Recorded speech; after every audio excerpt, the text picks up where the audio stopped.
Hey guys, welcome to Feature Creatures DTF Drinks, Tangents, and Flicks. I am one half of your host, Jordana, and I am joined by my other host, Sam. Hello. How you doing, Jordana? I'm doing good, thank you. Tonight we have our very first guests on the show. I'm super excited about that. We have John and Sean from Dewey Podmonster. Hi. Hi. Howdy. Thanks First for guest. coming on. I feel special. Yes. And it doesn't super get pumped. doesn't get any more confusing than having John and Sean, two not similar names at all. No. I love it just because I'm hungover, so it's easy for me to say John and Sean.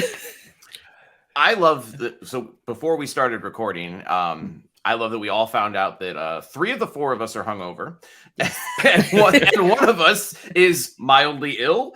So we're all feeling great today. Cheers. It's all to drinking that. related. Oh, Yeah. Yes. Yeah. It's called adulting. It's what we do. So It is. yeah. So all for tonight, different reasons. So yeah. So tonight, I thought it'd be fun since we're having our first guest to do the controversial hot takes on pretty much anything and everything. So, but before we get into it, why don't you guys tell us about Dewey Podmonster, how it came to be? Let everyone know. So Dewey Podmonster came around because both Sean and I have worked on different media projects in beer for years now. Mhm. That's how we started hanging out and talking to each other. And we both had a love of like really bad, stupid movies and other things. Essentially, we just kind of wanted a creative outlet that wasn't just beer focused, because as much as we both enjoy and love beer, Mm-hmm. it's probably good to have a hobby that doesn't like murder your liver once in a while. So we came up with the idea of doing a podcast and just kind of centering it around consumption, anything that's consumable, and being that kind of gave us an out to kind of stretch our legs into really anything, whether it's movies, TV, beer, music. And that's pretty much all we've done so far, but we're open to whatever. So That's awesome. Question for you, because I am also a connoisseur of the terrible movies, but I often find that terrible movies and massive amounts of alcohol go together like peanut butter and jelly. Oh, for sure. Mm-hmm. Yeah, for sure. Yes. So I was just wondering how you're like, yeah, well, we wanted a thing that, I mean, outside of that, but I'm like, they kind of go together. Yeah. Weed helps too. All the above. So, Yes.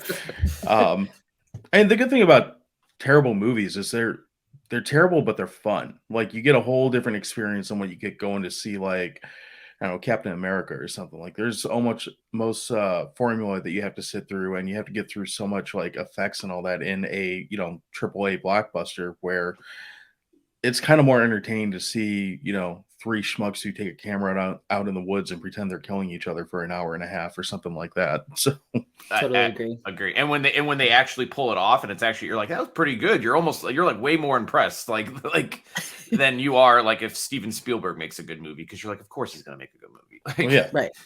And I think the ironic thing for me is that I generally don't drink when I watch these movies or partake in anything else when I watch these, because I'm like a note taker for some reason. I was never a note taker before, but I discover a lot of these movies when under the influence of different substances. So, we come back and we'll, hey, John, check this. We'll Never Too Young to Die. Ever heard of that? No, what's that about? And then we go back and listen to it or watch it. And, it's a lot more fun that way. And you should really tell them how you pitched that movie to me, because that was probably one of the best pitches I ever got for a movie in my life.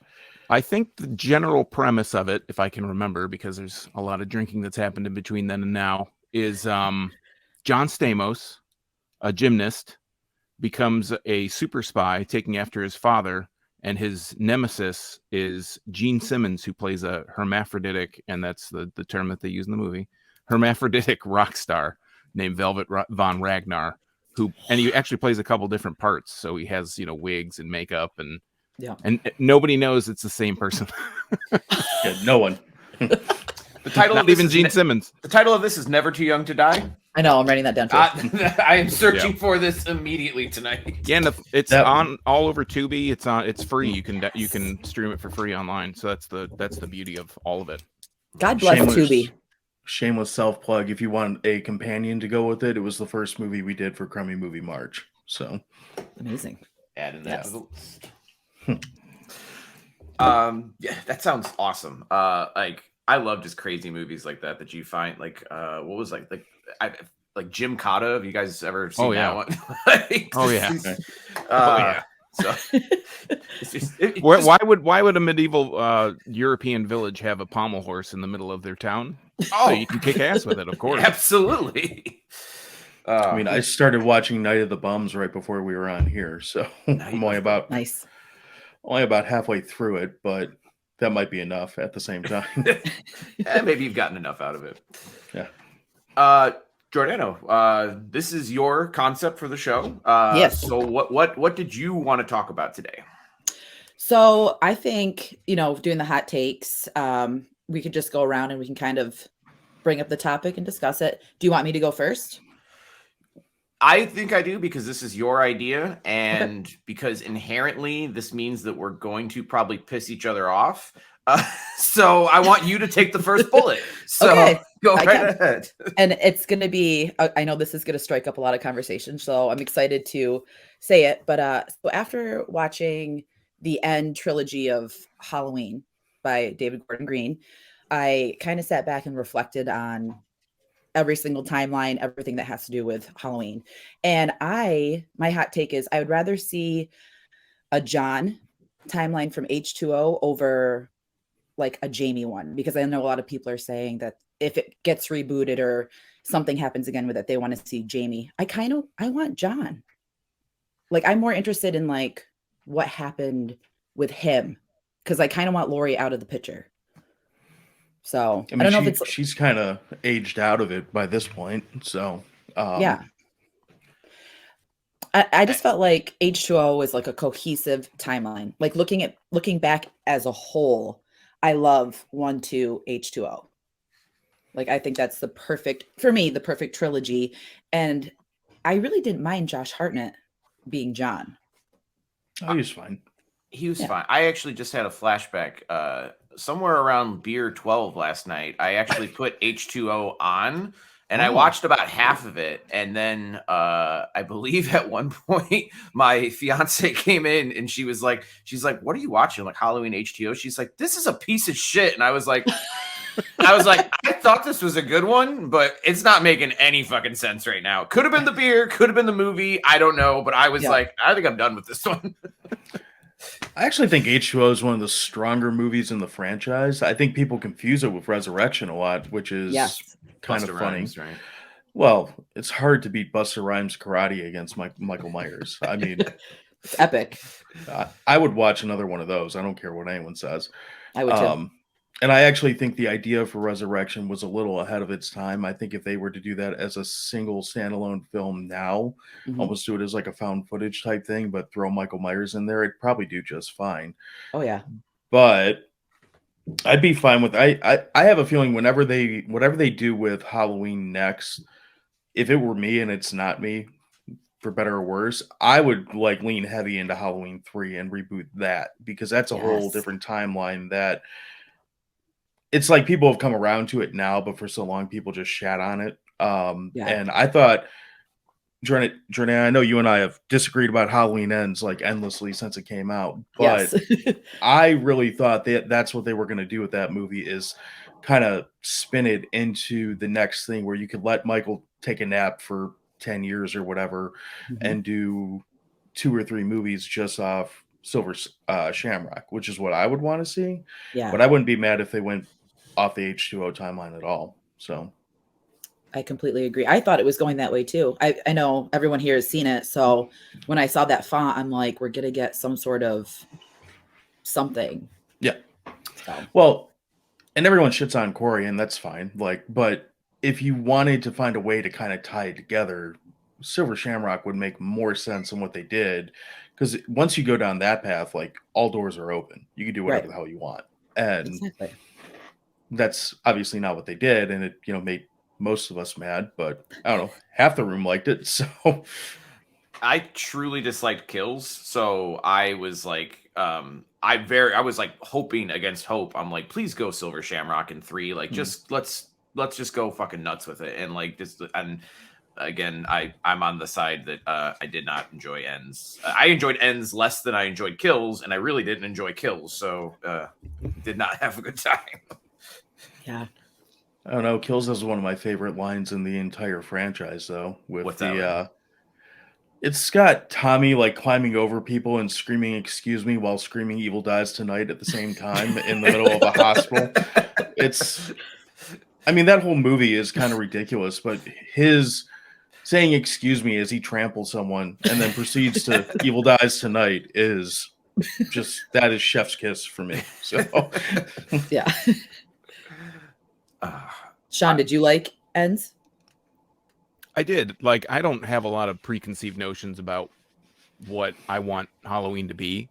Mhm. And like John was saying, like seeing 3, not to kind of steer it into 3, but when I saw 3 as a kid, and you have limited options to see these movies, and you see another Halloween movie and you're like, I'm gonna go watch the new, whatever the latest Halloween movie I can get my hands on, and it turns out to be Silver Shamrock and snakes and spiders and shit come out of a mask. You're like, oh, this is what I was looking forward to.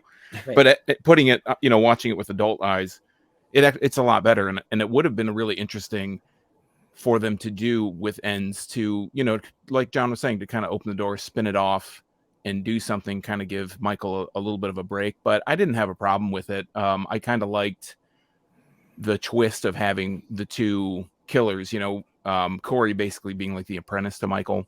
Yeah. But I don't have a lot of, Halloween's not one of the franchises I keep in my back pocket to watch here and there. I'm very much like a single viewing kind of guy and move on to the next piece of shit, basically. So I don't really get too upset about any of that stuff, but I thought it was entertaining. I mean, that's kind of a good mark for me. If I can be entertained, regardless of what the context is, then, I remember you being most pissed off that the bum wasn't played by John Carpenter. Yeah, that was like such a perfect, would have been a perfect cameo for Carpenter to step in. He kind of looked like him. So he did. I thought it was him too. And I was like, okay, that could redeem some points. And then it wasn't. And I was like, fuck. I think Carpenter would have been good. I would have taken Shatner too, because like the whole. Yes. I would have taken that. Well, entertaining. So, yeah. But we did get a Nick Castle cameo at the bar, so I'm okay with that. But I was hoping that we'd get like Allison leaving Haddonfield at the end, and then getting like a panning to like a warehouse, and then the music start playing, then the masks start shooting out. Like, I would have been fine. Even that. Yeah, even that. At least you're opening the door for something. You're setting a bigger picture than what they did. And again, although I liked it, I can certainly see why people were pissed off at that movie, because there's a lot of things. One, we both agree, all of us agree, that's a horrible way to end a trilogy. Like, you open more doors than you closed, and seems like a bizarre, way to take it. But if you look at it as a standalone movie without really thinking about what Kills was and what 2018 was, I think it's all right. So it's certainly better than fucking Halloween 5. So, generally at the end of a trilogy, you want to be closed, like tying all the loose ends and ending it so you can start your next thing. But it's like, is this going to be a trilogy? Are they going to move on and continue this? Yeah. Why did they do it that way? That's what I thought we were going to get, was like some finalization of Michael and Laurie. And I'm a huge Halloween fan, so I wanted that. Like, I wanted to see Laurie get killed. I wanted to see Michael get killed. I wanted it to be like this brutal ending. Yeah. And I think that's what I'm so stuck on. But as a standalone, I totally agree. I think it would have been fine as a standalone. But I'm all for any movie that has Chris Nelson doing effects in it too. Although he keeps attaching himself to movies that don't get a lot of love in the horror community, his effects work he won an Oscar for a reason. He kills it every time he's on anything. So yeah. Cool. John, do you want to go with? We'll just go around the circle here. Do you want to give us one of your hot takes? Sure. So mine's pretty short and to the point. Rob Zombie is horrible at everything. Every media endeavor that he does, every movie that he makes, every time he puts his wife on screen, I have to listen to her. Every song that he makes, Rob Zombie is just fucking terrible at everything. Yes, I agree. I think we can get a resounding yeah. I He needs agree. to wash his fucking hair. He needs to stop like Oh, we're even acting like attacking the he's- man's hair. Oh god. I can't stand him. He's one of my least favorite people, and I generally don't like to be the guy who's like, this guy's fucking terrible and everything he does is terrible, because I don't like to yuck someone's yum, but Right. he's just yuck. So Yes. I absolutely agree with you. When it comes to his movies, I admit I was a Midwest dirtbag kid. So like in middle school, I had like Hellbilly Deluxe and shit. So like there's a little bit of nostalgia there for me music wise. It's terrible music, I admit. Like White Zombie, fine. I don't know. Awful. It's awful. It's like Kid Rock with fucking horror. But it's terrible.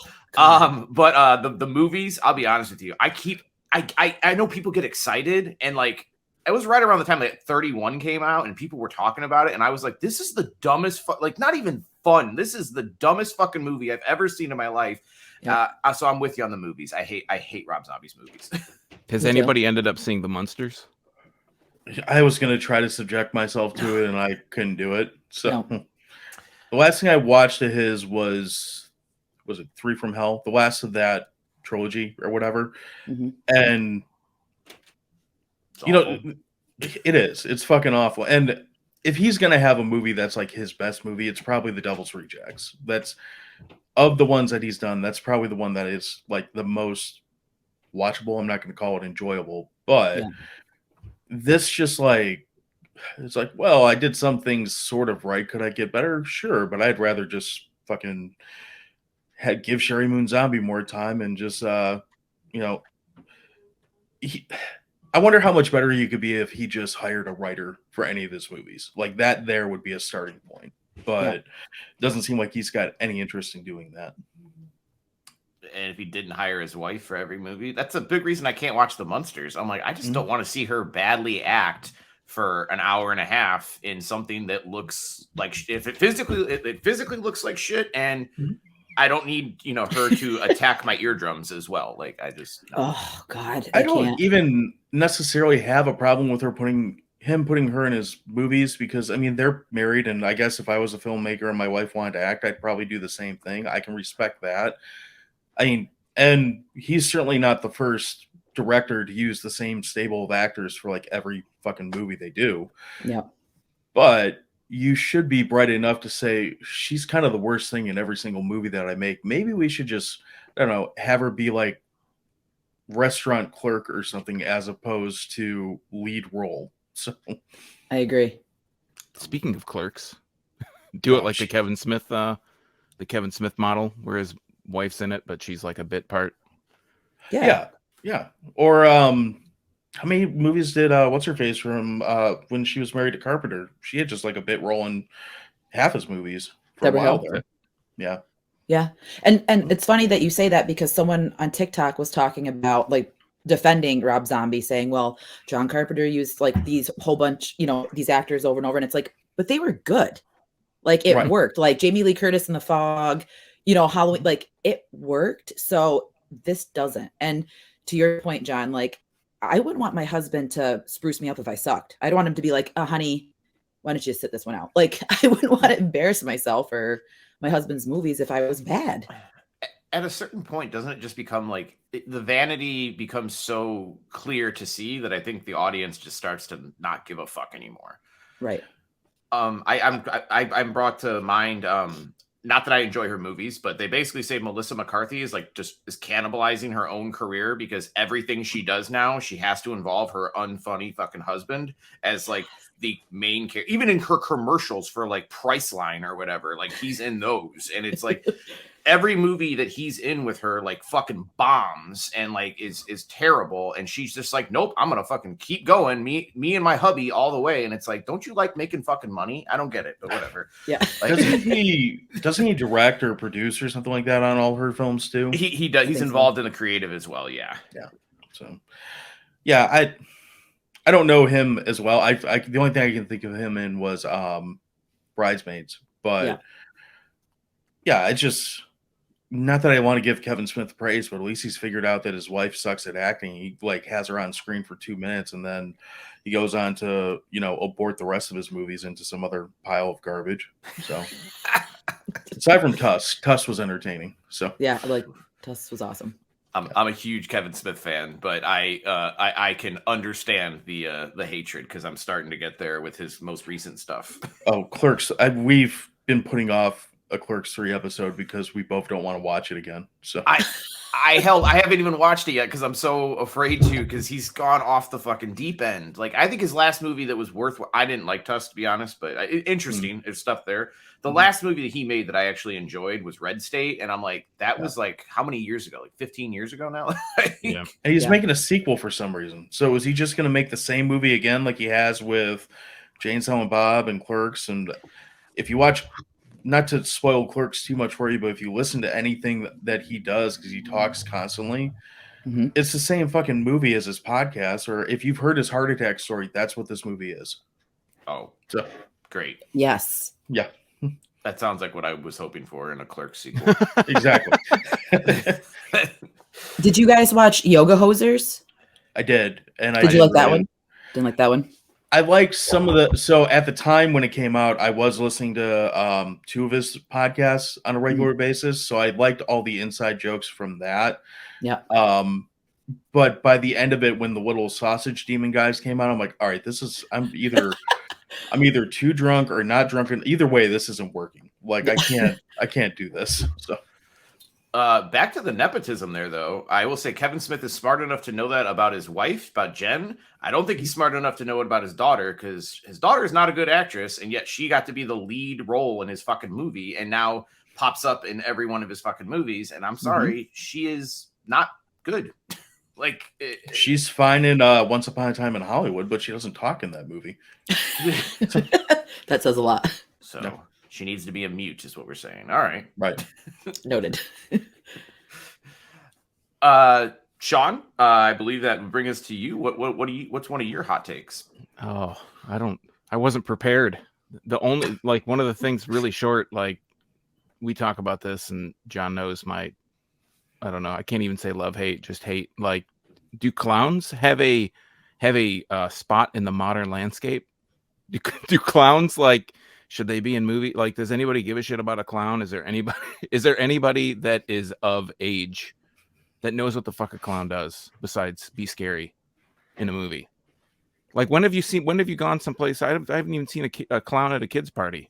No, it's true. Yeah, that's They've been very phased out. true, to be honest with you. Too many clowns in regular culture, I guess. Ronald Yeah. McDonald has been phased out. Like, there's the true. most famous clown doesn't even exist anymore. They murdered him or stuck him in a box. I don't know. It's also like Eric the Clown from that one episode of Seinfeld. Oh, Played by John Favreau. yeah. So Or what about David Arquette? Wasn't he training to be a clown? I'm not sure. Steve-O was a clown for a while. Yeah. So Yeah. David trained to be a wrestler at like 52. I know that. I have to look it up. I could have sworn that he was doing he was bringing back Bozo and he was doing like the makeup and he was. That was just Courtney Cox. That was Gil Withers. You saw Scream 6. I'm sorry. That's a really good point that the clowns outside of scary clowns in movies don't exist anywhere, and that's not something I've ever really truly thought of. Yeah. I really don't like clowns, so I think about it all the time. You hear stories like, oh, I don't like clowns, chlorophobia or whatever it's called. Yeah. I mean, John, like we had a big conversation on killer clowns from outer space. Yeah. And I had like nightmares of clowns killing my parents and stuff like that. And as an adult, no, as a child, and just like, I cannot do the clown thing. I don't really they just make me irrationally angry for some reason. But we have Terrifier is probably the biggest, most recent clown kind of property that we have. Yeah. But like, who is this for? Who are the scary clowns for? Yeah. That's me. Jordan loves Terrifier. Yeah. Well, I mean, but just clowns in general. Oh yeah. Yeah. I guess just for psychos. I mean, really, what else are they catering to at this point? Clowns scare the shit out of me. Like we went to like a haunted house and you went in this like canopy tent and all of a sudden like the lights went off and you hear the and I think I was like 30 and I was like and I took off running. My husband's like, where are you going? I'm like, and I knew they were coming out and they just chased people. It was like this backwoods haunt. I was terrified. I couldn't breathe. I was like, fuck. The idea of backwoods clowns sounds horrible. I'm thinking it's like a lot out back of someone's house. You know what I mean? I just thought worst case scenario, they're really gonna kill us. Dirty denim overalls, polka dot, flouncy shirt, bad makeup. That's backwoods clowns. No thanks. That's all that was there.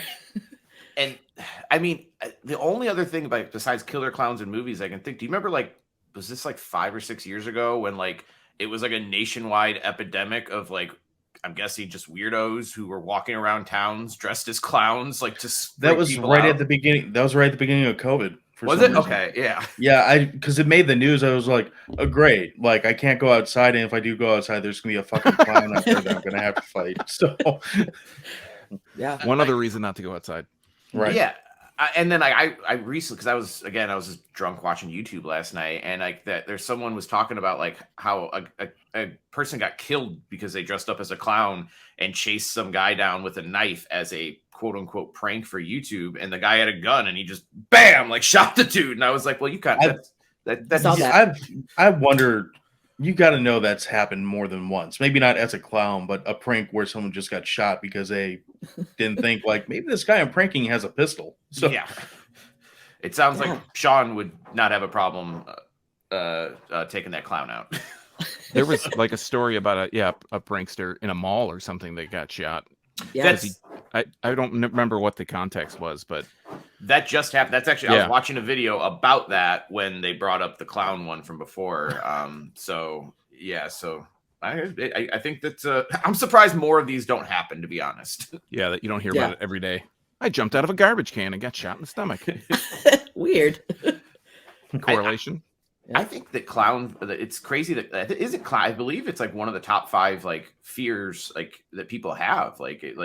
Sure. I think it's like death, spiders, public speaking. I think is actually number 1 if I'm correct. And I'm pretty sure that clowns is up there. I think it fucked a lot of people up. It fucked me up. I know that. Yeah, it was scary. The original It, I should say. I was terrified of that movie. My brother used to like get me to run out of rooms. Didn't matter where we were. He'd just be like, he would just pretend that he was going to put a tape in, whether or not he had the tape, and I would just scream and run out of the room. I was stupid.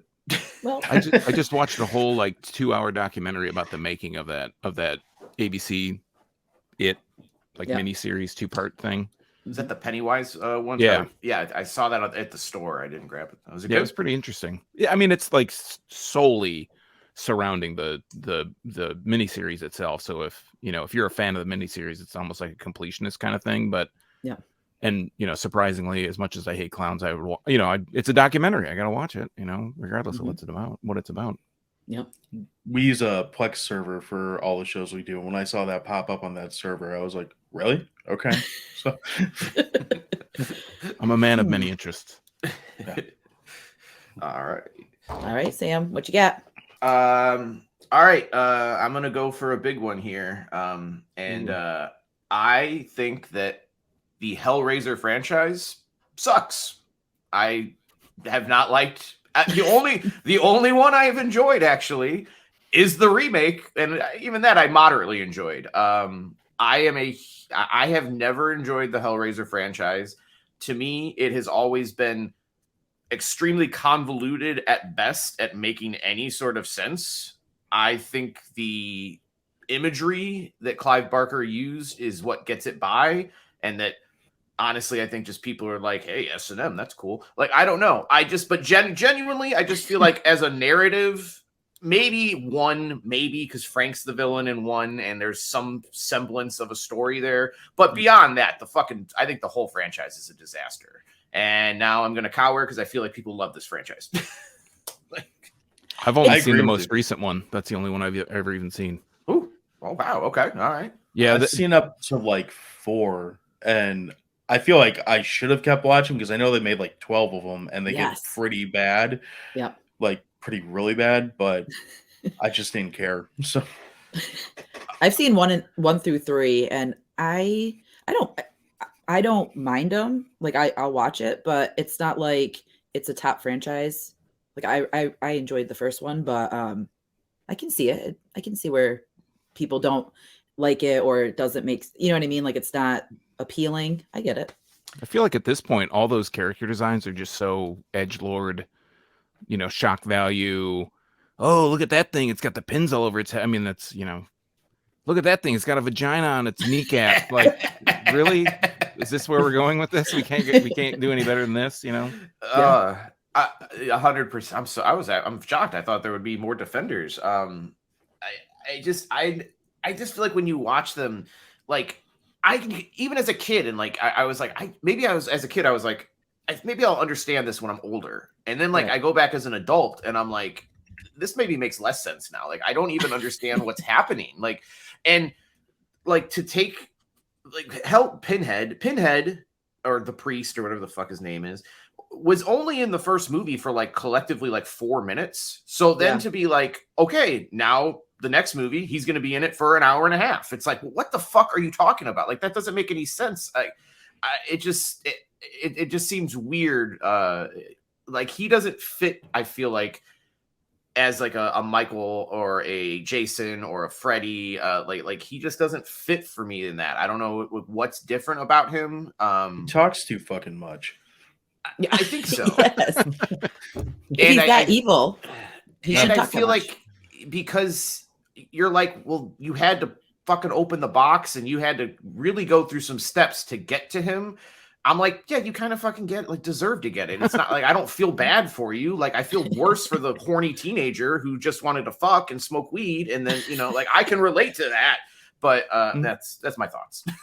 I think when the new one came out, I thought about like watching a few of the movies, but then as I read kind of more at how much I needed to watch, it was kind of like diminishing returns. I just felt like there's other trash I can watch that I'm gonna really enjoy, so I'll just go watch that trashy shit. Sean, what did you think of the remake? So if that's the only one that you've ever seen, what was your thoughts on like the stepping into this realm? I thought it had interesting concepts. I thought it was going to be a lot, I don't know, scarier than it was. I mean, it's really like a thriller, but it just didn't. There's just not much to it. It's kind of confusing and convoluted, and like you said, the box and all this shit. Like, I don't. At the end of the day, you're just kind of like, I don't really care. You know, we have this guy that's like the agent for the super rich dude with all the gears and shit in his guts or whatever it is that he had. I mean, at this point, I can't even remember much about it, but it just didn't really hit me. And I think I was the proponent between John and I was like, yeah, we should watch this new Hellraiser movie. And I don't remember. I don't think John was like, he wasn't against it. He's never been against any of this. I mean, shit, he watched Black Devil Doll from Hell and didn't protest too much. But thrilled about it. Yeah, but you know, I was the one that wanted to watch it because I kind of wanted to see if it was something worth getting into. And by the end of it, it was just kind of like, okay, I mean, this is like it's decent, it's well made, but it didn't really do anything for me.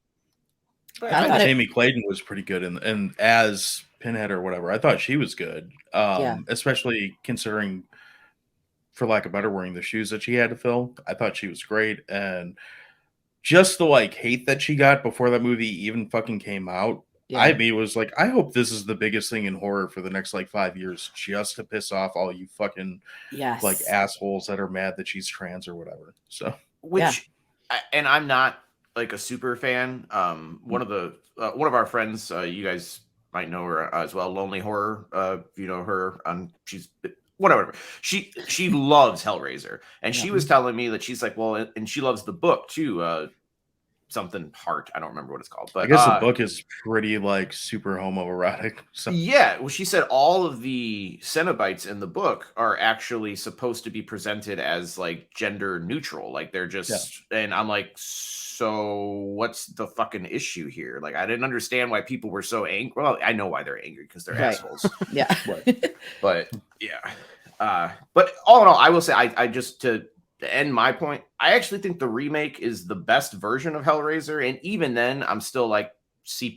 It's worth a watch. I'll watch the next one when it comes out, but I think they're doing a TV show now. Actually, is what I think they're doing, but we'll see how that goes. Yeah, it does sound.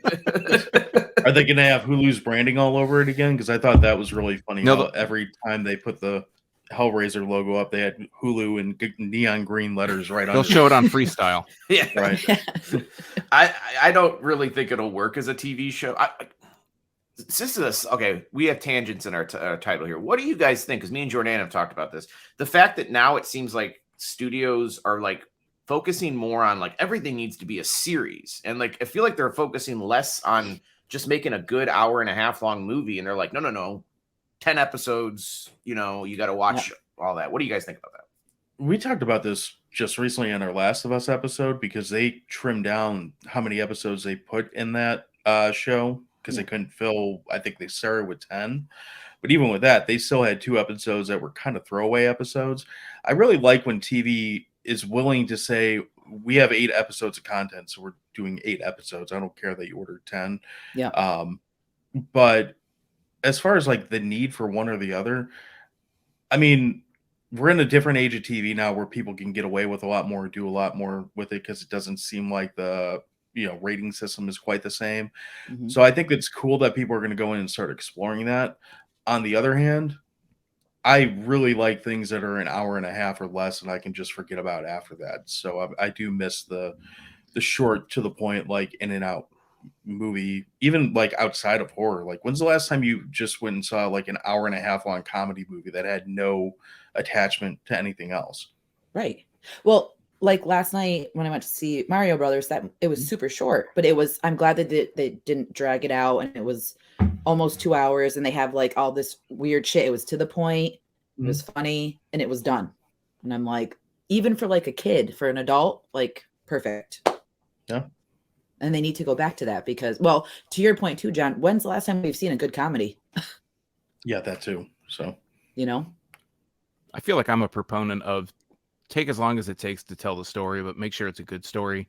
Yes. Don't it doesn't have to be a 24 episode thing because I'm never gonna watch that. Like these days, I don't have time for that shit. So No. if it's if I like sometimes Netflix, you'll have those like limited series where it's 3 or 4 episodes and it might be an hour, maybe an hour and 10 minutes or whatever. That's fine. But then they go overkill with that, and then everything's a limited series, and they're all 4 2-hour episodes. You're like, oh my god, I just want to get to the end. And there's not enough story on half those things because the last, like, you get all the real juicy shit in the first episode, and then the next 2 are just kind of like, okay, filler, and then the last episode is the conclusion. But if you can do like a BBC show or like a lot of prestige TV now or HBO kind of stuff where they maybe show something in 8 hours or 6 hours or 10 hours, whatever it is, if it's a good compelling story that entire time, that's great. But if it can be told in an hour and a half, shit, I'm all about economy. Like, go ahead and ramp this shit up. Let's just get the show on the road. Yeah. I feel like they're just chasing, like a lot of these or studios are chasing these as well. Like, I think I don't want to say like I'm not going to speak for all horror fans here, but I think after waiting however long we've waited to get something in the Friday the 13th, series again, and then they announced prequel TV series. I think everybody was just like collectively like, God damn it. Like, are you serious? A huge sigh, like, couldn't you just give prequel, us a fucking movie? Yeah. That's what Friday the 13th fans want. Prequel TV series on Peacock by A24. Yeah. I was like, my God. I'm like, how can you? I mean, just from the logistics of it, I'm sure they'll try and make sense of it, but I'm like, you're gonna have to rewrite some history here. Like, what happened at this camp? Is it just gonna be horny teenagers? Like, is it Wet Hot American Summer and that's it? I don't know. But I don't know about you guys, but like, I don't want that. Like, I want the horny teenagers. I want the cheesy, like that's what worked for Friday the 13th. We knew the formula. And that's how it was. I don't want to hear what traumatic thing happened to make it this, like, I don't know. Like, I don't want that. And so I'm probably the biggest Friday the 13th fan of anyone in this room. Mm-hmm. And I will say flat out, the reason why I love those movies so much, I don't want to think when I go watch something with Jason or Friday the 13th in the title. I want to turn my brain off for an hour and a half and watch a body count pile up, see some tits here and there, and then move on with my day. I don't need to think about it any more than that. And I might be the outlier here, but can we just have an original idea? Like, why do we have to keep mining this old fucking dried out well? Like, there's no water anymore. You've already taken all the water out. If you're gonna make something in the series, make it interesting at least. put a twist Come on it. back in space.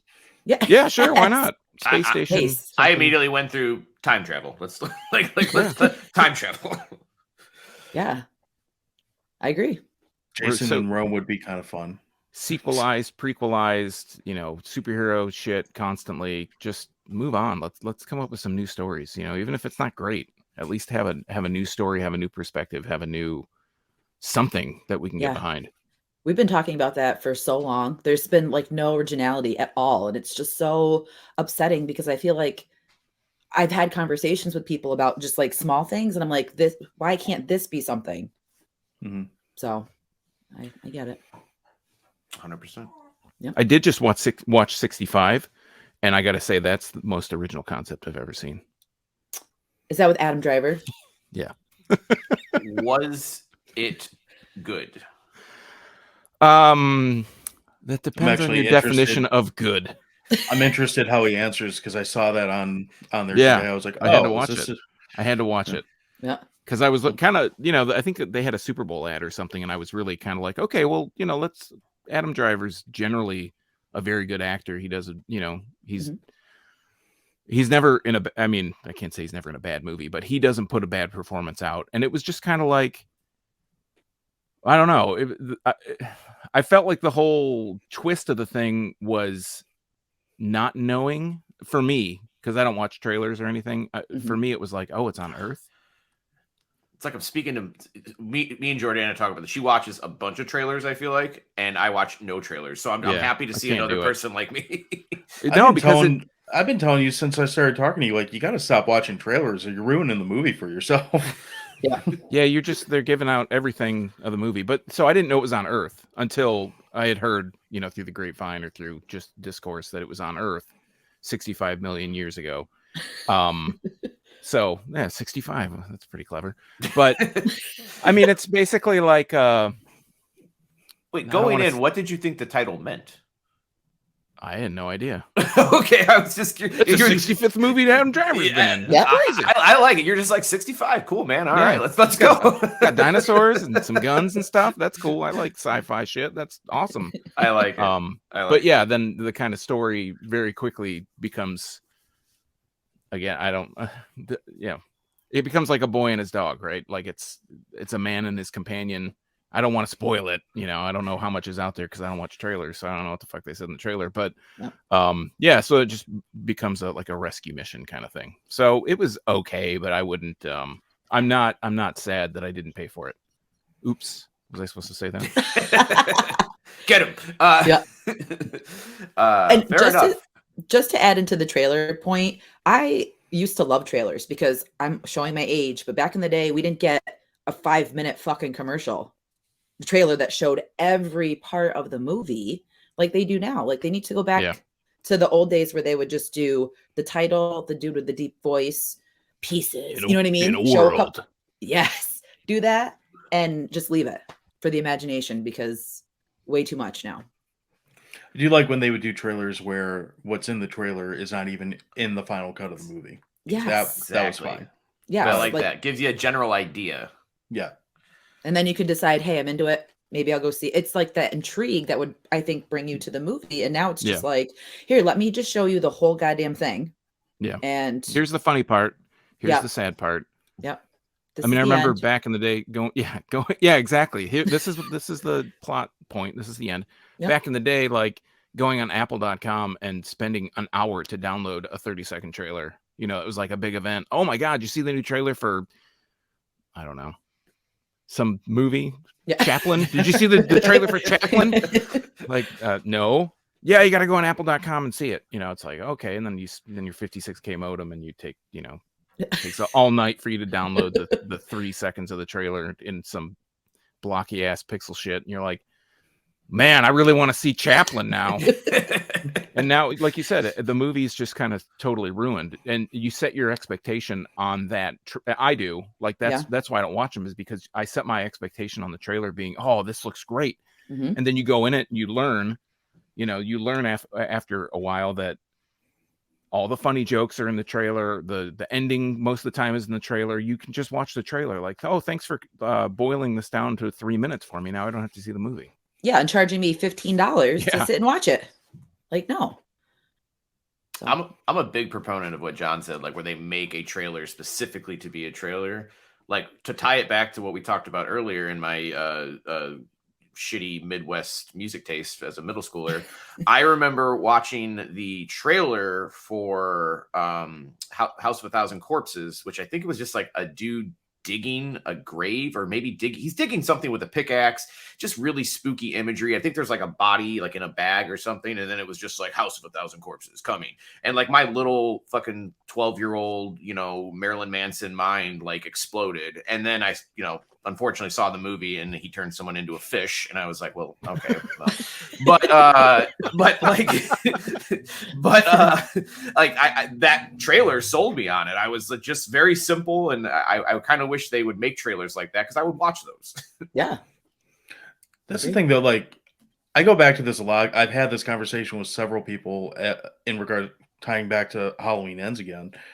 If you didn't watch that trailer, you probably had a much better time watching that movie, because that trailer basically sold you Godzilla vs. King Kong, but with Michael and Laurie. I didn't watch it till after I had actually seen the movie. If I had gone into the movie thinking that's what I'm going to get, it's just like Rock'em Sock'em Robots with Michael and Laurie, probably would have been pretty bummed out at the end of it. So Yeah. I've only seen half the trailer, and Jordana knows this. Jordana did a live once before we merged, like did our own pod. She did a live where she was drunk, and she's like, we're going to watch the trailer reveal. I'm going to do it with my whole audience. And she was drunk and was so into it is that she would let it go for like 10 seconds and then rewind it and be like, all right, and then pause it. And when we had to talk for 20 minutes, and then it would go for like 20 seconds and she'd rewind it. And like at the end of the night, she messages me the next day. She's like, oh, you know, whatever. She's like, how'd you like it? I was like, we never finished the trailer. You talked for an hour and a half and never finished the trailer. I think I showed Halloween Kills. I think I went to that trailer. Yeah, you ended up going back to Halloween Kill. I was like, it's a 3-minute trailer, and I've seen a minute and a half of it in the last hour and a half.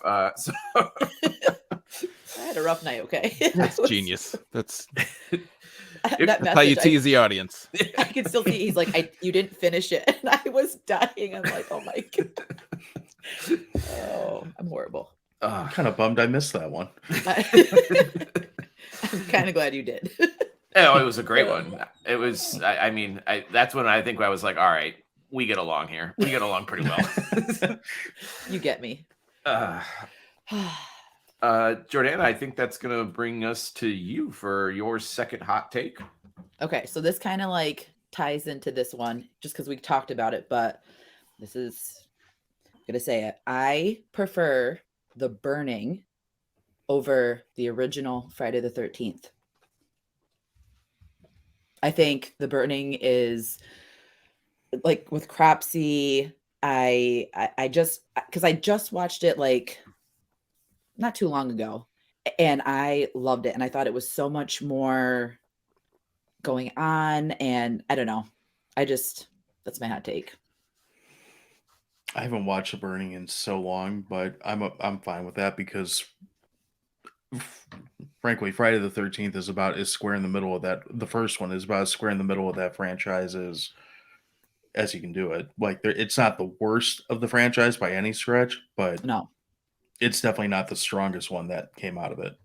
I feel like for me, like for like the watchable aspect, I would rather watch like Jason X and watch, you know, Manhattan and that over the first one. And it's not like, it's just, I don't know. Like, of course, with Mrs. Voorhees, that set up for like, you know, amazing, like Mrs. Loomis and Scream 2 and, you know, that twist. But I just felt like Cropsey was such a good slasher. And I feel like we should have got more of him.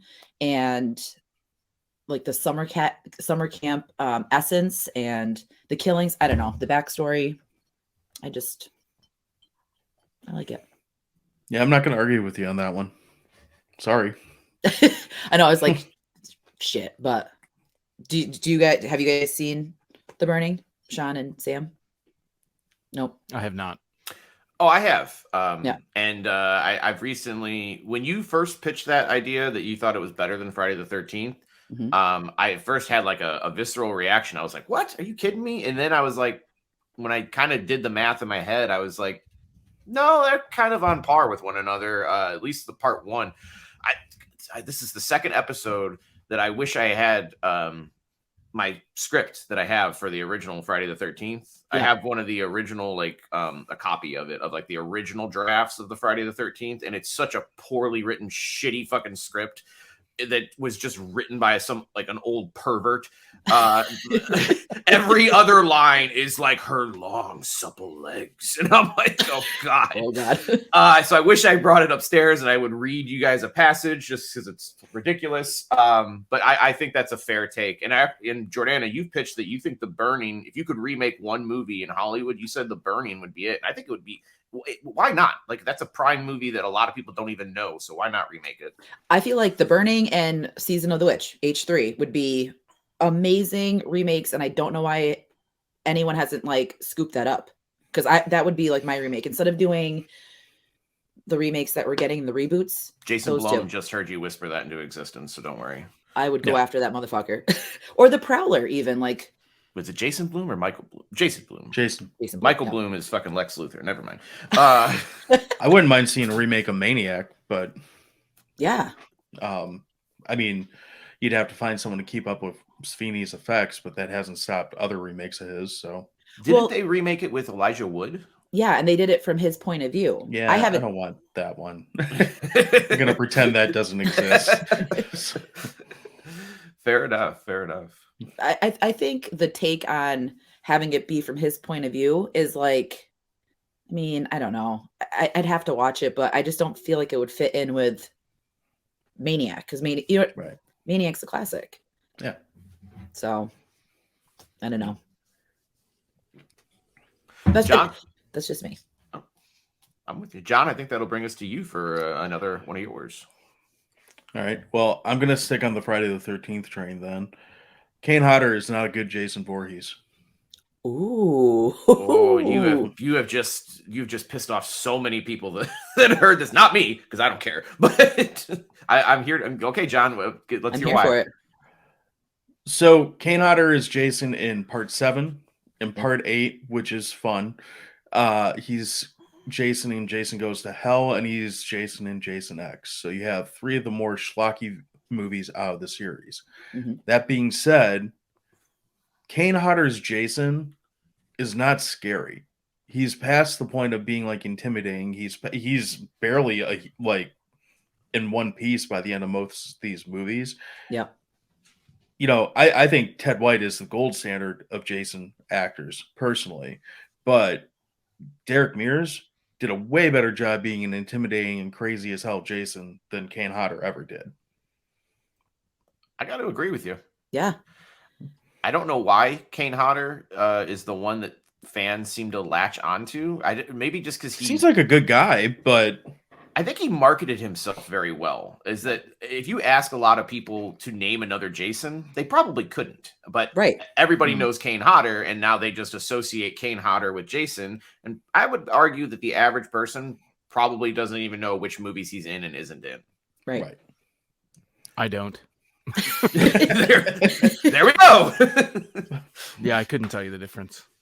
John, so the 2 that you named, can you tell us which ones that they played in, just to give Ted White's in part 4.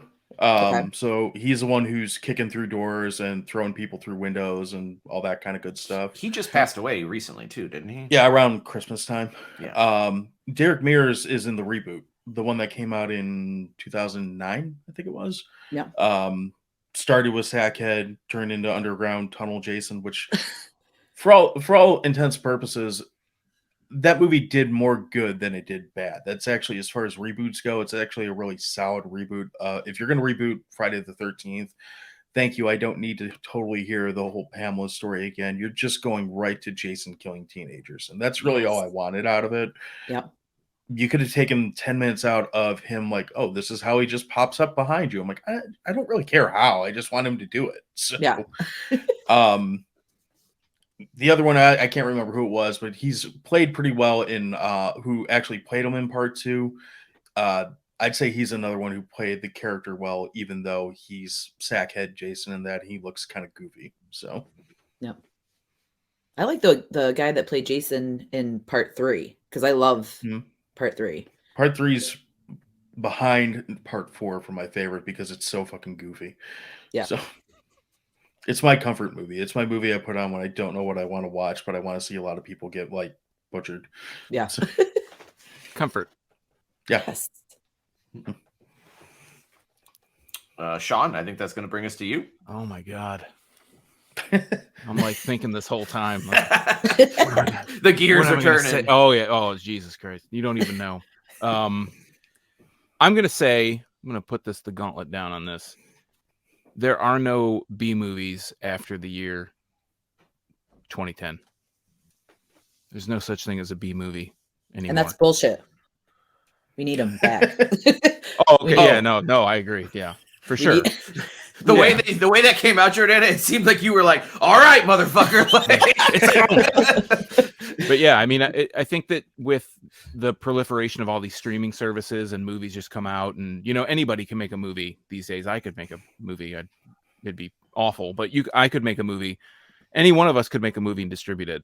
Yeah. But nobody thinks that their movie is bad anymore. Like if we have a Jim Jesus Christ, I can't even say his name.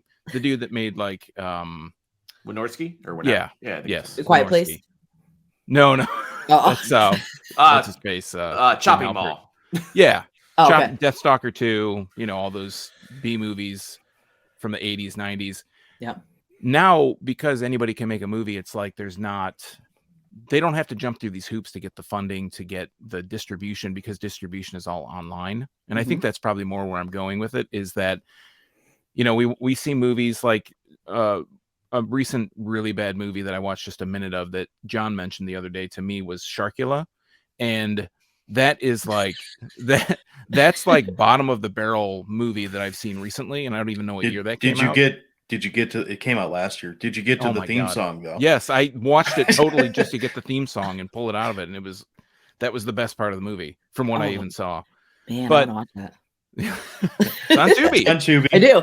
Yes. And it's basically the Spider Pig song from The Simpsons, but they say Sharkula instead of Spider Oh Pig. my god. It's like a Dick Dale Sharkula, and that's the only word like throughout the entire thing. But that's so you can do the effects on your computer now. You don't have to hire somebody to do it. You don't have to hire somebody to do even just bare bones practical effects. Cost money. You had to have somebody that knew what they were doing to do it.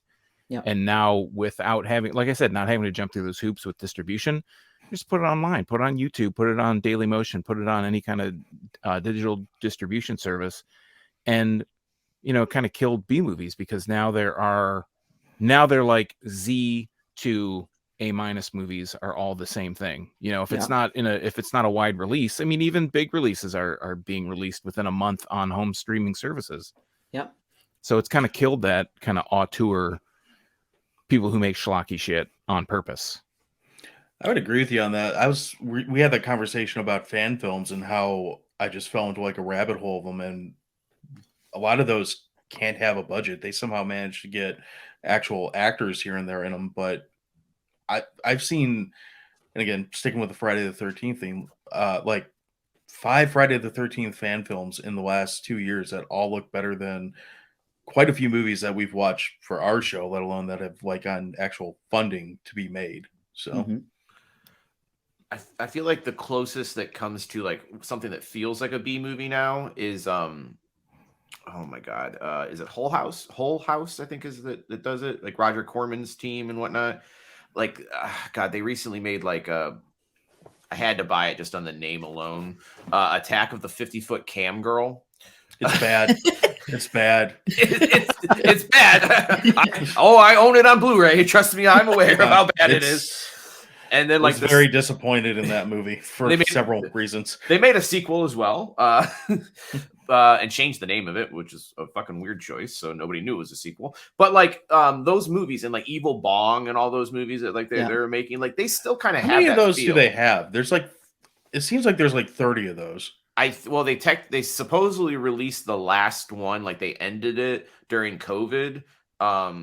And like I watched it, I think it was the 10th one, and literally it's so Jesus. disappointing. Jeez. Like, spoiler alert, not a single person dies. Like, it's no longer a horror movie. It's just them like running a restaurant, and then like naked chicks sit down, and then like Diana Prince shows up. Love Diana Prince, but like I'm just like, she can do whatever she wants. So. Yeah, I'm like, so I'm glad you're here, but I'm just like, it was basically like watching an episode of Seinfeld, but with really bad actors and tits. But like, Or it could be like You Scream kinda- 6 with a bong.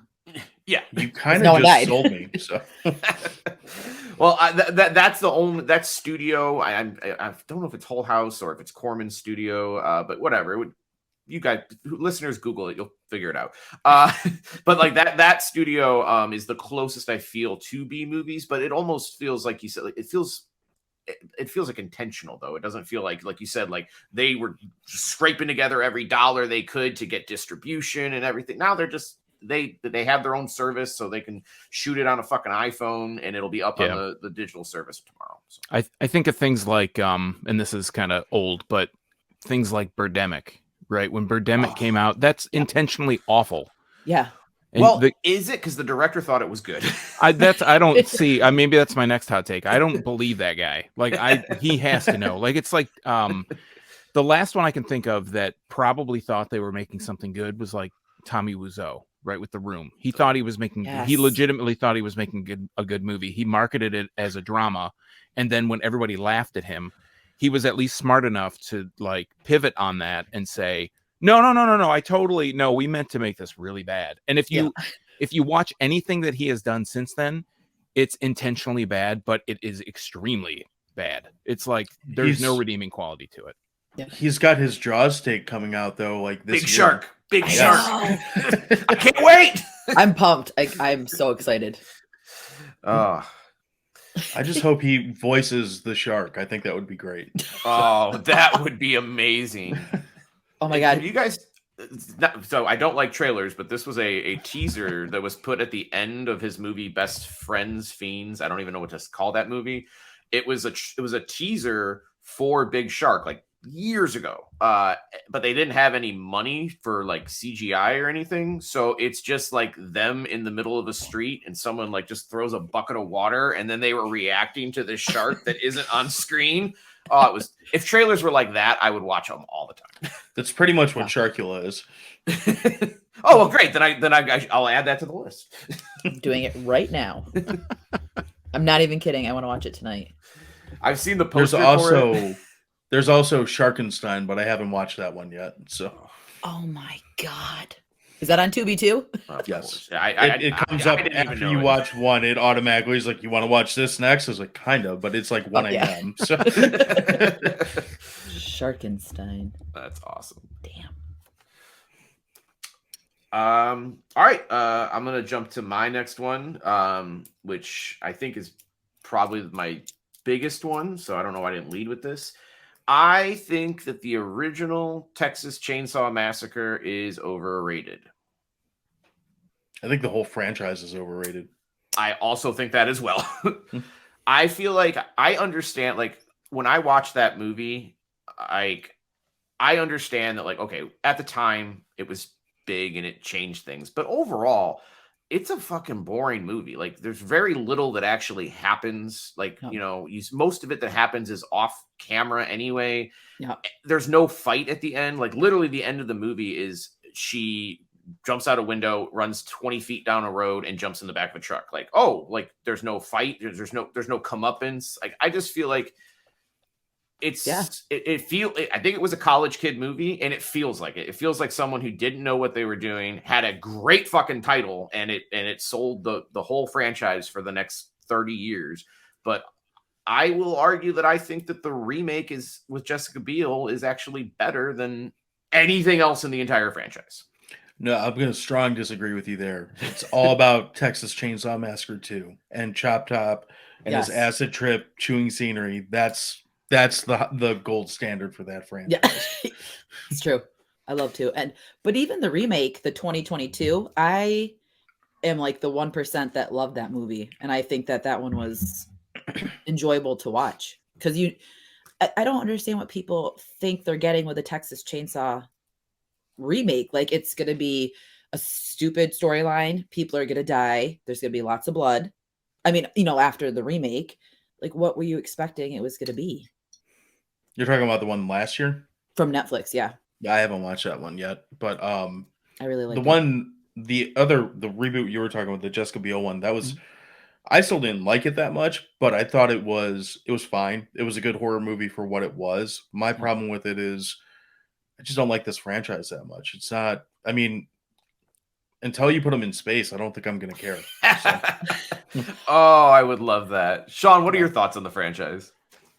I've only seen, I think I've seen 1 and 2, and I guess it's the Jessica Biel one, the remake, the one that was, what was that, like 2010 or something? Was it even earlier than that? I think 05. Yeah. Okay, yeah. And I mean, I was going to ask you, Sam, like for me, when I saw Texas Chainsaw Massacre the first time, that like blew my mind. Like the way that, how disturbing it was. Not necessarily, it's not all that gory. Like you said, there is no fight at the end. He just does a chainsaw dance and it's like the end of the movie, right? But when I first saw that movie, when Leatherface first shows up in the movie, in the scene where the door slides open, he hammers that dude in the head and he just drags him and the door closes. I was like, holy shit. And I was probably like 18 when I saw that. Yeah. So I'd seen all this other garbage up until that time. And I saw this garbage. But like it really just was like, okay, this is what they're talking about. But I think now, because all this time has passed, if I go back and watch it now, yeah, for sure. I think it's super slow. It's really boring. It's really like the guy they meet in the truck, which I can't remember, or the van where they pick up the hitchhiker guy. He's like the brother or whatever. I'm just like, just kick this guy out. He's so annoying. Like this guy would be shot if it was 2023, right? But I'm pretty sure he'd be shot if it was Texas. Yeah. Yeah, exactly. But at the time it was super disturbing. I think it's hard to go back and view it with current eyes and say, oh, that's a shitty movie. I mean, it's not great, but it is what it is. I also think like my circumstances to get to seeing that movie the first time had set up an impossible expectation real quickly. So I saw the remake first. I was like 16, 17 when that movie came out. So I saw the remake first and then had to go to, you guys will know this, but listeners might not. There used to be a place called a video store. Yes. And I had to go to the video store, and because the remake had just came out, like they only had like 2 copies of the original movie, and like it was just constantly out. And to a point, I kept asking, and like I was like the weird kid who would at the video store every day. I had to put my name like on a list, and then like they finally like called me and they're like, okay, the movie's in, you can come to pick it up. And I went and I grabbed the movie. I believe it was an old VHS. Pop it up, put it in there, and I'm watching it, and I'm like, this is fucking terrible. Like this doesn't even look. And then I eject the movie, and I realize that some asshole put part 4 in the box of part 1. So I had to go back to the video store, put my name back on the fucking list, go through that whole process again, and then I finally saw the movie. And then, as like a 17-year-old kid who'd already seen like all of the Friday the 13th and everything, I was kind of like, this is the big lead up. Like he just bonks him on the fucking head, and like so it just, there was no way it was gonna meet my expectations, and it hasn't since. Yeah, part 4 is the McConaughey one, right? The one with McConaughey and Renee Zellweger. That one's not without its charm. I mean, there's certainly some scenery that gets chewed through that movie, to say the least. So I mean, it's worth watching, I think, just because you're like, these 2 actors went on to mega careers, like. And it's kind of crazy that they got sucked into that. Also, how did Dennis Hopper get sucked into part 2, which he is, I believe, gone on record saying it's his biggest regret in his entire life. I don't know. I just told you we were going to be doing an episode on Mario Brothers, and Dennis Hopper doesn't exactly have the... That's true. His low light reel is certainly just as low as his highlight reel. That's fair. I forgot about old King Koopa. Yeah. Dennis Hopper is the Ray Liotta of the 1990s. Pretty much. Yeah. I loved him in Speed, though, when he got his head whacked by the sign. Jordana. So mine, I mean, I feel like, and we kind of discussed this before, but I feel like Art the Clown is the new Michael Myers. I feel like he kind of, swished Michael away. I feel like Michael's kind of not like washed out, but I feel like he's like the new slasher, just by the literal 2 movies that have come out in the past couple of years. And I'm okay with that. I love Michael Myers and I love the Halloween franchise, but for me, I feel like I personally kind of choose Art over Michael. Early to say, I feel like. So I feel like, Go ahead. well, okay. So Sam he openly does not like Terrifier, the first one. And I feel like, Pile of shit. yes, That's what I think of it. And when 2 was like coming out, he was like, I'm just going to give it a chance. And he ended up really enjoying it, which made me super happy. It was my second favorite movie of last year. Yes. But I feel like matching him up, it's kind of parallel in a sense. And it's maybe just the way that I'm looking at it. But like, we had the first Halloween. No one really knew anything about Michael Myers. No one knew his backstory, what was happening. All we knew was that he was this fucking scary dude stalking Lori and her friends. Throw in Terrifier, you don't get a backstory. You don't really know what the fuck's going on with him.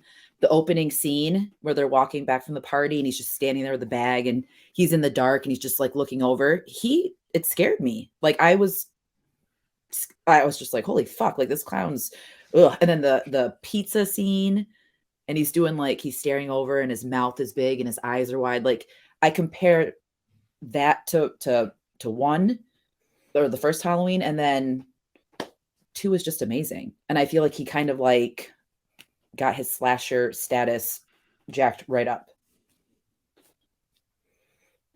But so I think so. We haven't had a in-depth discussion about Terrifier 2. We did about Terrifier 1.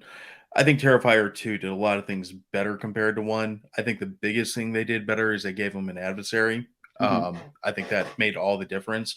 My hope with Terrifier 2 is I hope that by how profitable that movie was and how big that movie was, I mean, I hope that what that does is it ushers in, whether it's horror or otherwise, small projects with low budgets, that I think it'd be good to see something that can remind Hollywood, like, you don't have to have a $500 million budget to make a great movie. exactly.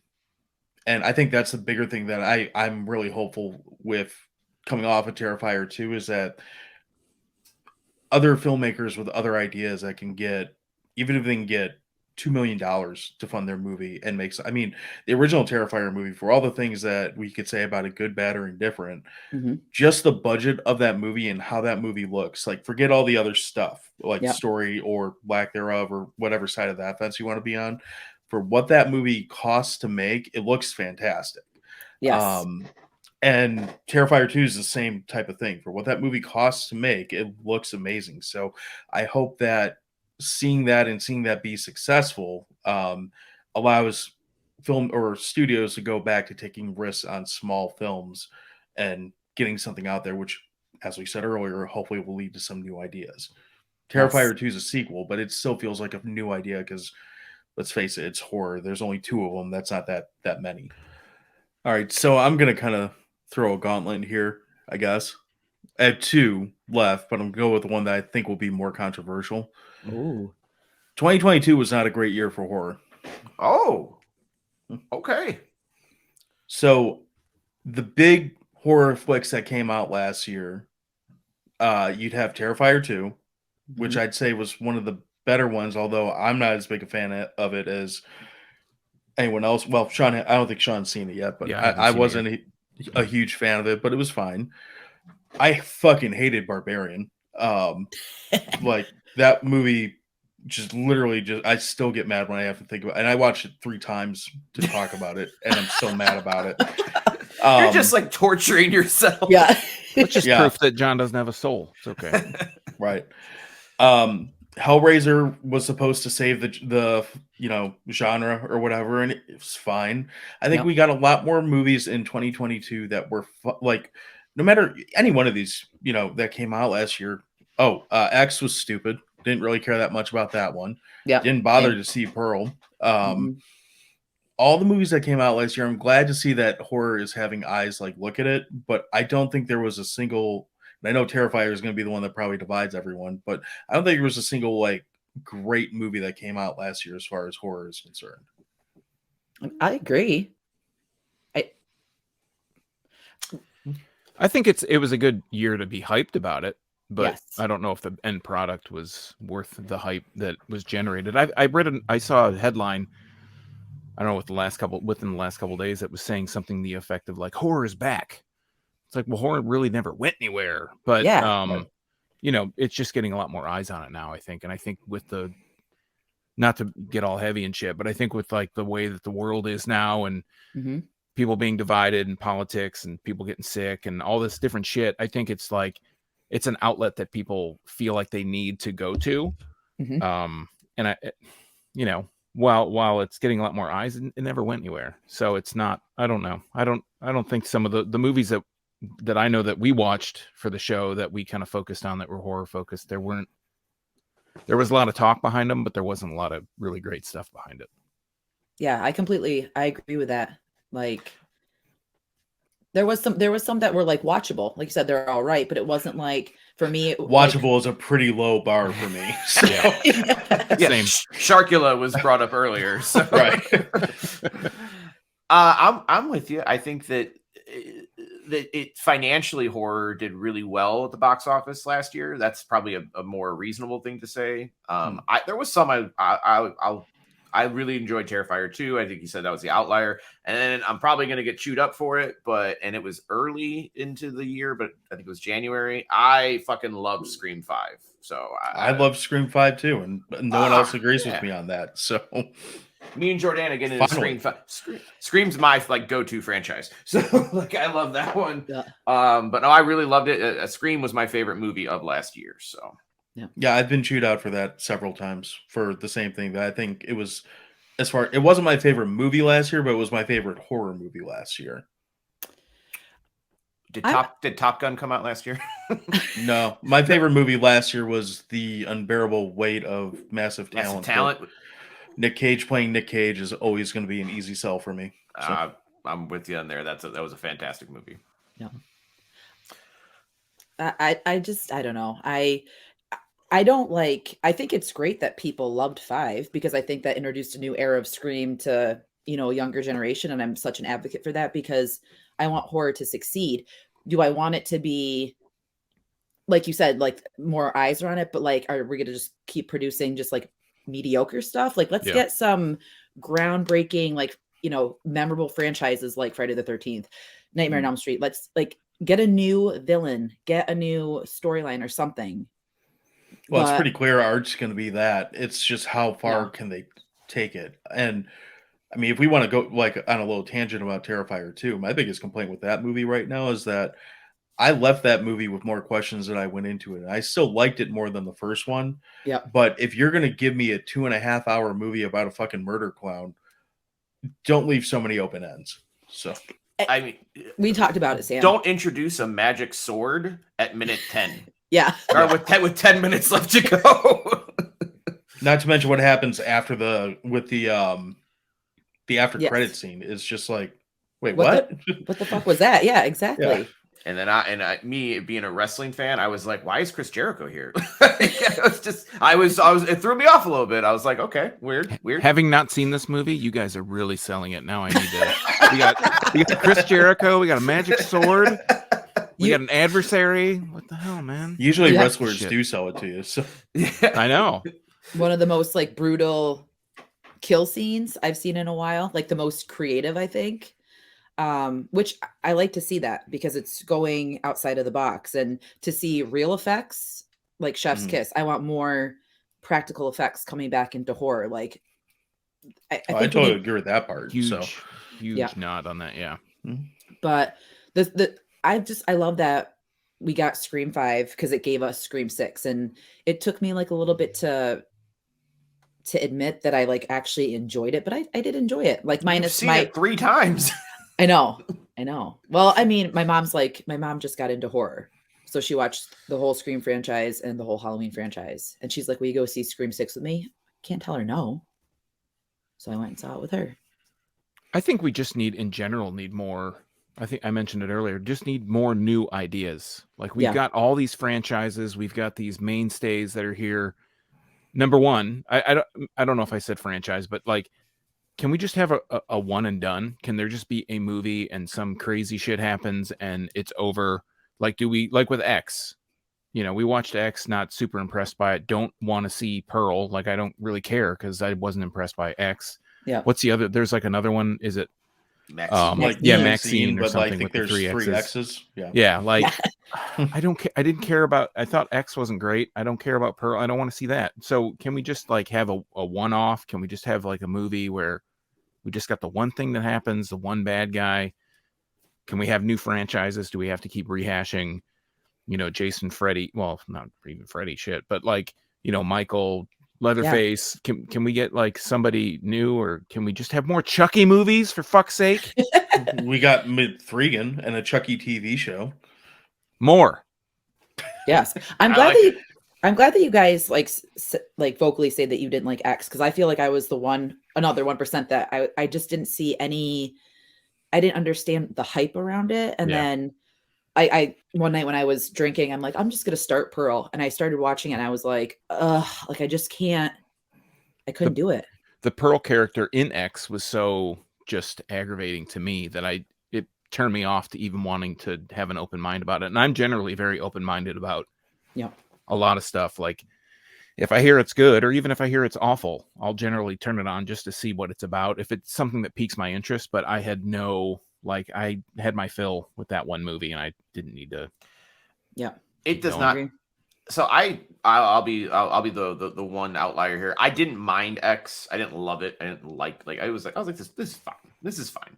But of all the movies that I thought, like, you know, does this really deserve a trilogy? Is like this movie about a porno movie about fucking murderous old people? We need 3 movies to tell this story? What are you talking about? I know. Like that when it was just porn, and then it was like an alligator, you know, this whatever death scene that was, and then old people having fucking sex. I'm like, what the fuck am I watching? Like, why is this even horror? This should just be in a category confusing, because it was stupid. And why did people get so excited about that goddamn alligator? Because they wanted something to happen in the movie. You know, okay. You know what it was? I'll give you that. Killer alligator movie. All right. Give me a creature I did feature. enjoy yeah, well, we have Cocaine Bear for that, but I did enjoy in X when I guess it was the old lady fired the shotgun and they must have rigged her to a pickup truck and pulled her out the front door. Yep. I was like, well, that was pretty funny, but past that, so yeah, I believe Jordana, when we covered it, I think on our very first time we did an episode together, you're like, the whole movie just made me think of like smelling like old lady piss or something like that. No, I just like the smell of fucking Ben Gay. That's what you said. You said smell. Ben Gay and piss is what you said. It made you think of. And like Jenna Ortega, like I get it. Like she's the new. Everyone says that she's the new, and I know she hasn't had like a lot of leading roles other than like Wednesday and her part in Scream. But I think she's kind of like, she's mediocre for me. I think that Mia Goth is just, I just don't, I guess I don't see the appeal, and maybe that's just me, but nothing's like catching my eye. I got to hear John's Jenna Ortega counterpoint. I just like her. Sorry. It's something special. I just like her. So I really enjoyed her in 6. I really liked her character. And I liked the characters more in 6. What's what I like? Scream 6. Scream 6. Scream 6. Okay. Yeah. I'm sitting here like what fucking movie are you talking about? All right. What I mean, I guess if this tangent is what we're doing. I mean, what I like about what they're doing with Scream 5 and 6 so far is they're introducing the characters in a way that so far I've actually I like these characters, and I know Sean and I have had this conversation many times. It's something like, it feels like so often in movies they throw that away. Like, you should like some of these characters before they get, killed or tortured or whatever. Yeah. And they've actually done a good job with the main cast being people that for the most part I really like. Now, we've already said it with 6. The problem is that there's no threat in 6, and you don't find that out till the end of the movie. But Right.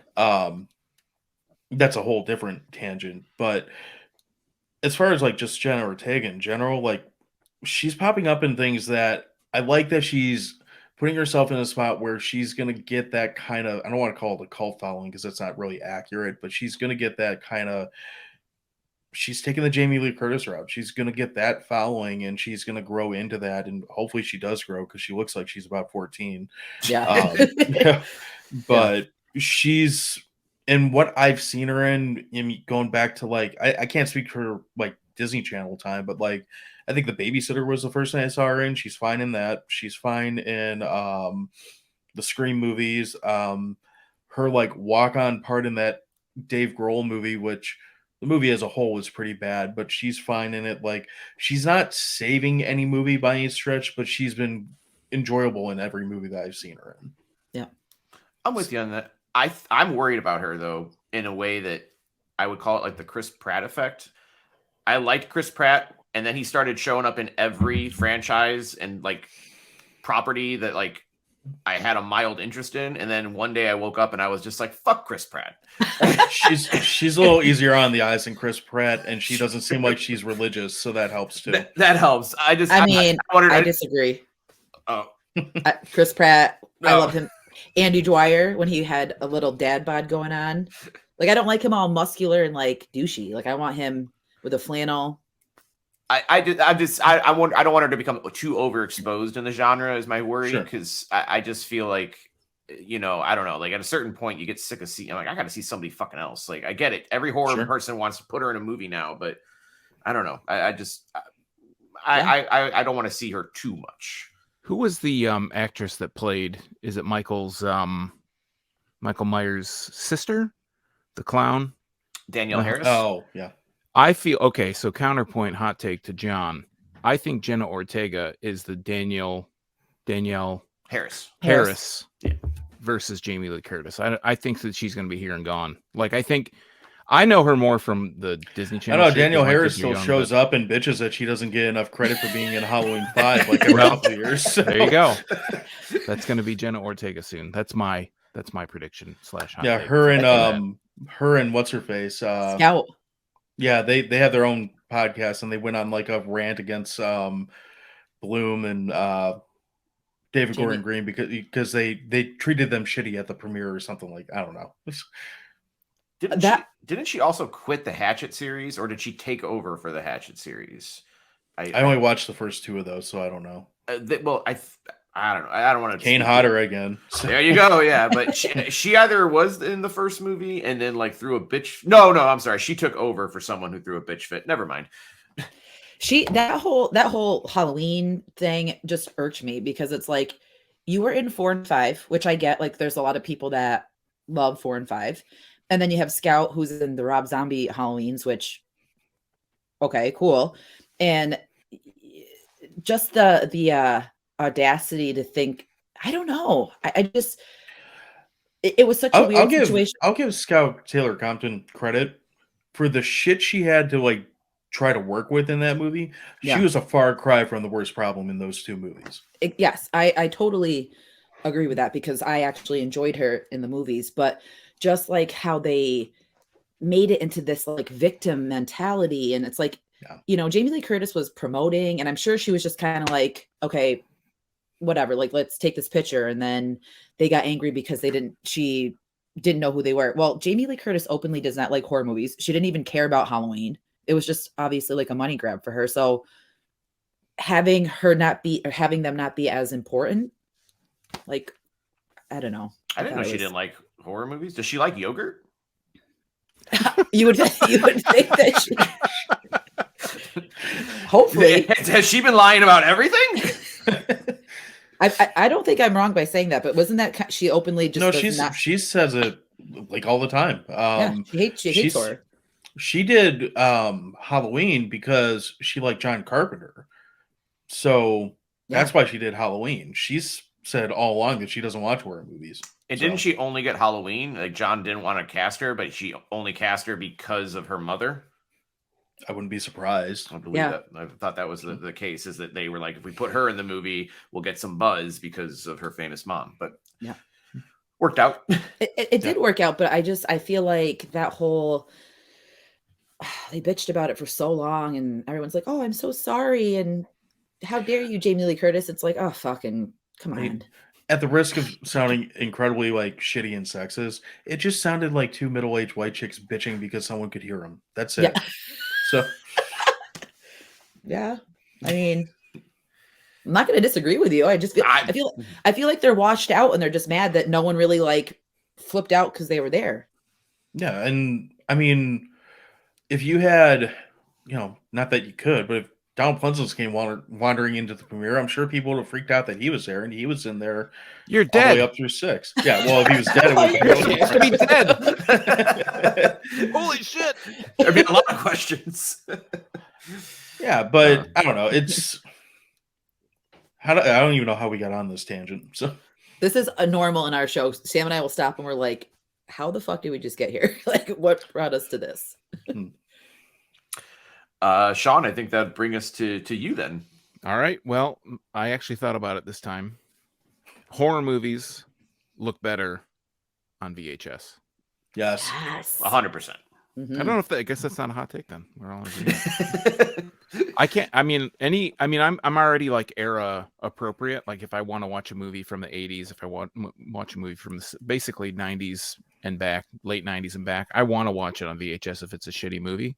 Yeah. And not saying horror movies are all shitty movies, but preferably it just- on the CRT TV with no, I like them. I like them upscaled to 1080p from 360 interlaced. play or through a whatever. VHS player. Yeah. Played on my, off my hard drive.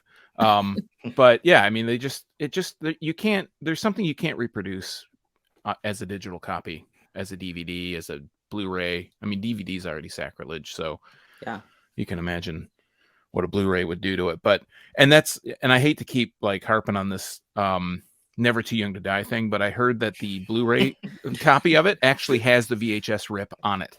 Like you can, as a bonus feature, you can go back and watch it as the VHS rip. That's awesome. Yeah, that's They cool. should do It's that not more more often, exactly. Yeah, they should. It's not a cheap Blu-ray from when the last time I got it. I was looking at it on eBay and it was like $70. I'm like, well, it's not that fucking great. It's on Tubi. So And it looks considerably better than the copy that I watched on VHS.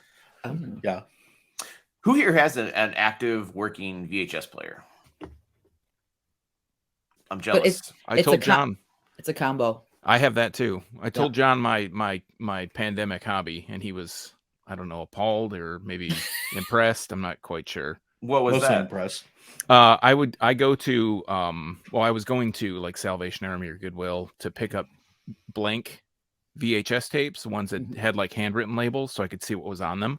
Oh. So I could, catch the best thing I got was like a 4-hour tape of a local public access channel that was playing like, retirement announcements from the city and, come to the local Knights of Columbus fish fry for bingo or, shit like that. But I actually I took my my younger daughter to Salvation Army with me to look and see if we could find VHS. I'm like, yeah, when I was here last time, they had like stacks of them. They're going to have a ton of them. I went there, none. No VHS. Just gone. So sad. Yeah. Because everyone is collecting them now. And Yeah. I had a ton, but we had a apartment fire. So we lost all of that. But I had like Scream and Idle Hands. I know what you did last summer, like amazing VHS tapes that I wish I still had. I threw all mine out. Yeah. I think I picked up what I Total did with Recall mine or because something. I didn't want to. Again, we had this conversation once, but I threw all mine out because I moved and I was like, I don't ever want to fucking do that again. So trash. Oh my God. Yeah. I heard there might be a comeback though, because Blockbuster has been active on some social media. So people are thinking that Blockbuster is going to come back. Have you seen what they're posting on social media? Because it's it seems to be somebody's just drunk and has access to it and is putting whatever they fucking want on there. Kind of like the Radio Shack account. Yep, very much like that. Yeah. I'd rather see Radio Blockbuster Shack than- accounts. Nope, I go have ahead. The Radio one- Shack account is a great follow. It is fantastic. There's also a great one. there's a movie that came out in like the early 2010s called Norm of the North. It starred Rob Schneider as some sort of fucking As a stapler, as a polar bear. It was like an animated movie. And the guy who like was like the intern at whatever studio still has access to that account, so he just periodically will just tweet like Norm got drunk today and took a shit or something like that, and then it'll be like, you know, like 3 months later, update, like Universal still hasn't figured out I still have access to this or something like that. To the VHS talk, I have one VHS in my house, and like I want to watch this movie. I've had it now since I bought my house, which was like 3 or 4 years ago. Has anyone ever seen the movie The Nest? It's about like killer cockroaches. Oh no. No, but it sounds entertaining. I bought it at like a flea market, and it looks amazing. It was like $4. But I've now bought 3 VHS players that don't work. And I want to see this movie, but now I think like the quest has to be like, I have to watch it on this VHS tape. I can't cop out and download a copy of this. I have to find a functioning fucking VHS player to watch this one movie, and then I'll probably throw it out just like I did the others. well, that movie was shit. Yeah. I have a feeling it might be good though. We're all sold. We'll see. Good in the bad sense, because whenever I say good about a bad movie, we all know what I mean. It better be fucking good after all this. I don't know how many $20 VHS players I've bought at fucking garage sales, but I think when I went to Salvation Army, I think they still had a couple VHS players, but like even prices, which is fucked up, but even prices at Goodwill have gone up. Yeah. Like if I want to buy a shitty, I don't know, Richard Simmons DVD or something, it's $3.99. Like $3.99. There was a bottle of bubbles that had the date that the label was from or whatever, and it was like 1990? And on the sticker, on the label itself, it said it was 99 cents. They were selling the bottle for $3.99. Jesus. Like what? This is more expensive now than it was 30 years ago when they were selling this thing originally. That's such bullshit. Some expensive soapy water. Yeah. Yeah. Like what happened to the days of 25 cents, a fucking quarter, a dime? And if you're like a collector who's trying to go back, these people will rake you over the coals too. I very recently started watching the Sarah Silverman show on Paramount, but like half the episodes are gone because they're offensive now. So I'm like, I'm just gonna buy the Blu-ray or the DVD set. It's like fucking $300, like on every website, and I'm like, what the fuck are we doing? Like, come on, man. I'm not spending $300 to see Sarah talk about poopy. Like, gotta start pirating that shit. Yeah, that one I might have to go on that. All right, I actually am throwing a Hail Mary here based on our discussion. I'm gonna cross off the one I was gonna I wrote down. And I'm gonna go hot take here. I'm part of the problem. I think I've grown to I like watching movies at home more than I enjoy watching them in the theater. I agree, but because people suck. Yes, that's part of it. I mean, there's certain movies I love seeing in theaters, like just because like I saw Scream opening day, first showing. Me and Jordana, I made a friend for life. But like ultimately, I just want to sit at home, and if I want to get drunk or fucking eat a chicken dinner or something, I'm more comfortable. I don't know. I think it also could be I'm getting older. I don't know. I feel like there's certain movies that I want to see on the big screen, and that's for me obviously primarily horror. But there are some horror movies that I'm like, I'll just watch them at home. Like I totally get that, and I get the part of people being assholes because they're like the whole theater etiquette is out the window. Oh yeah. You said then your first viewing of Scream 6 that somebody like smoked a joint or something. You said like in the middle of the right. Yeah, that's enhancing the experience. I'm sure they were just like vaping, but like back in my day, we would smoke all the way there, like, to whatever movie theater we were going, we'd smoke and then we'd go eat and, or take mushrooms and go see Saw, which was horrible. But yeah, they just like ripped it in the back row. And then the guy went down and they were chit-chatting like right in the opening scene. And I'm like, shut the fuck up. And then I don't even want to say anything because I don't know if I'm going to get shot or beat up or, you know what I mean? Like nowadays, like our mall theater, it was in the news. There was a family seeing something and there was teens and the parent turned around to say, hey, could you be quiet? They fought with the parents. They tried to fight with the kids and there was like this huge brawl and there was injuries and shit. I'm like, what is going on? I'm sorry, go. I was just going to say, I had a week off of work a couple weeks ago, and John Wick, I'd seen all the John Wick movies, and I was like, I'm going to go see, it's Friday or whatever day it came out. And I was like, I got all day. My kids are gone. I don't have any responsibilities, any of that shit. Yep. I'm going to go see a movie. Well, then I realized John Wick is like 2 hours and 20 minutes or something. And I'm like, I don't want to sit in the fucking theater for 2 hours and 20 minutes. Like, if I want to get up and take a shit, I want to be able to get up and take a shit and not miss anything. Yes.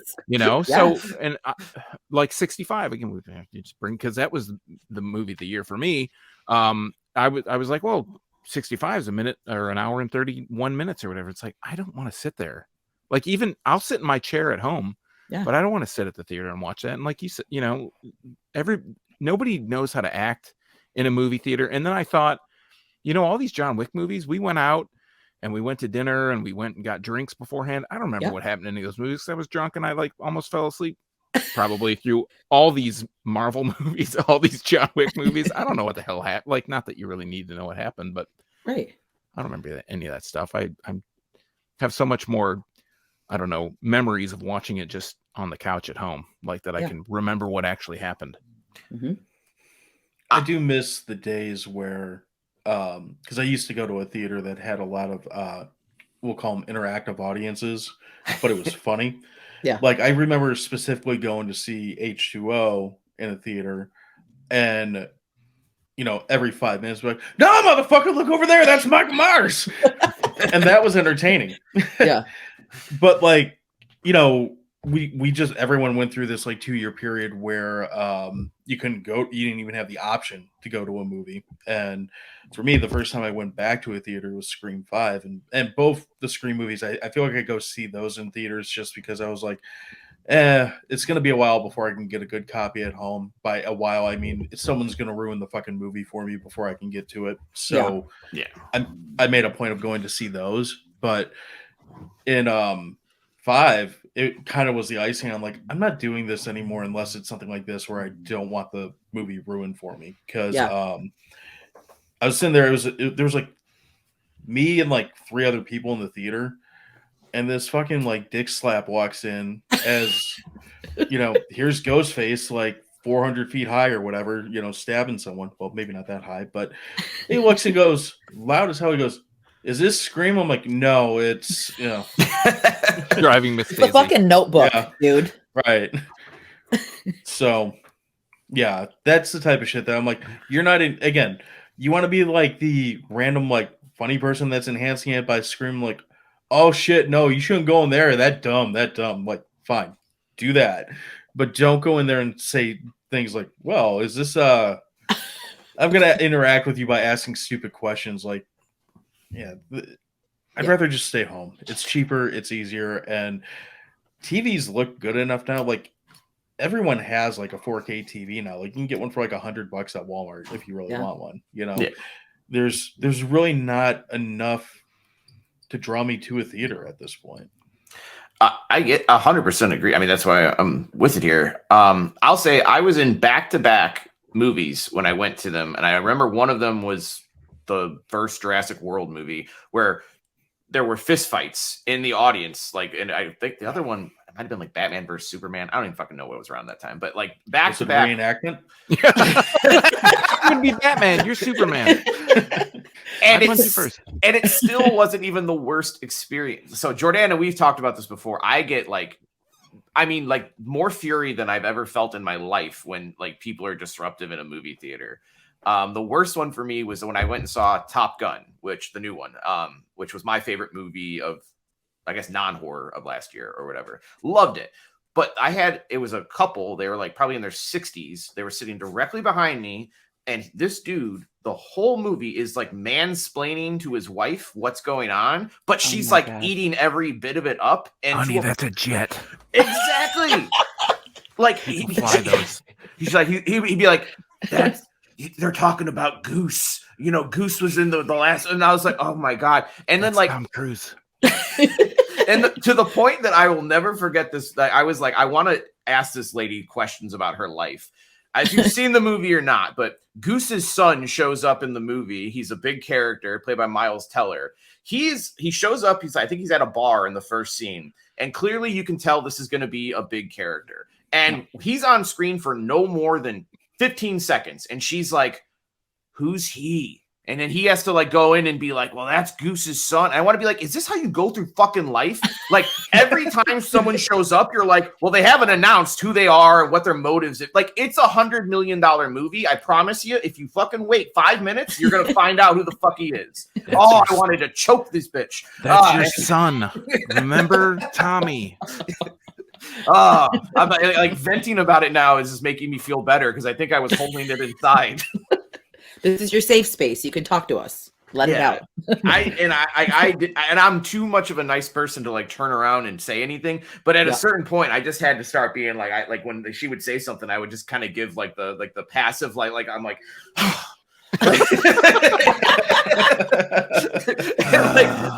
and after like 2 or 3 of those, I think they picked up on it and they finally shut the fuck up.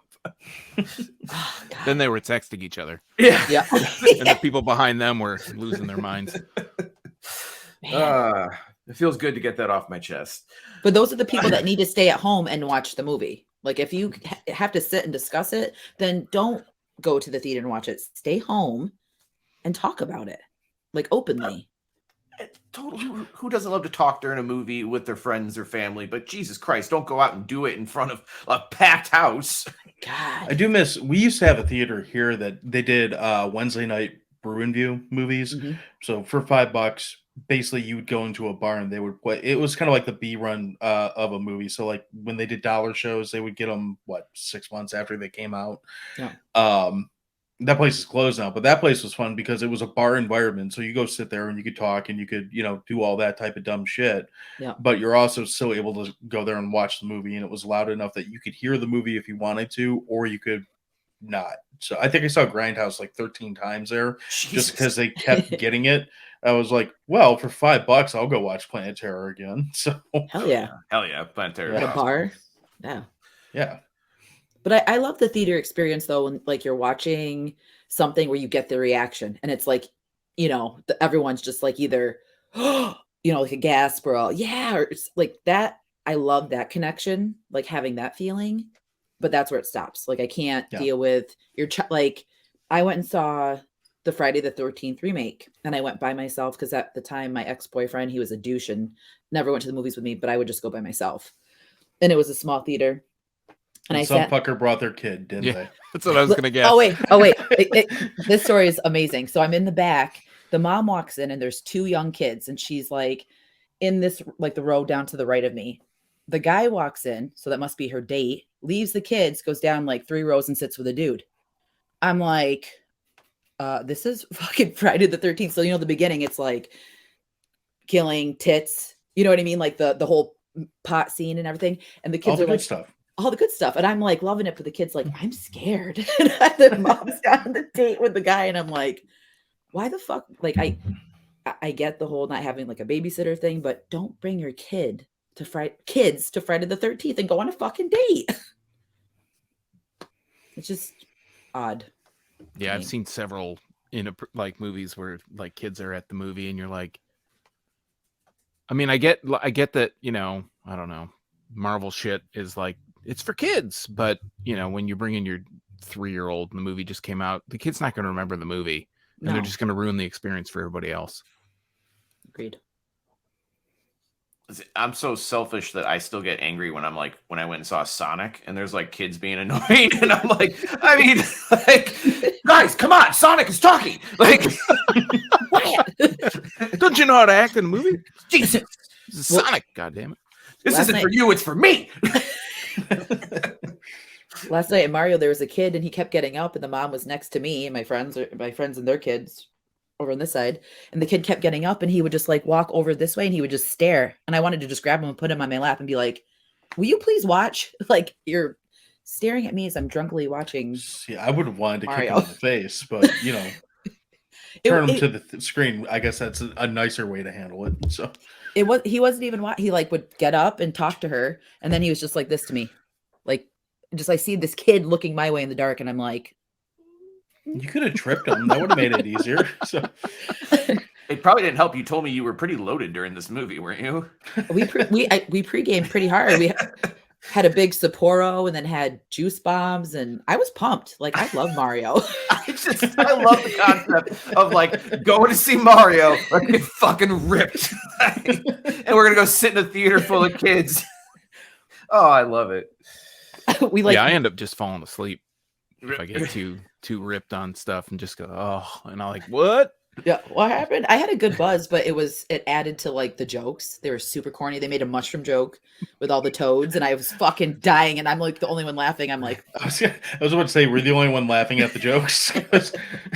me and my friend were, then we're just like, oh, we have to be quiet. It was good.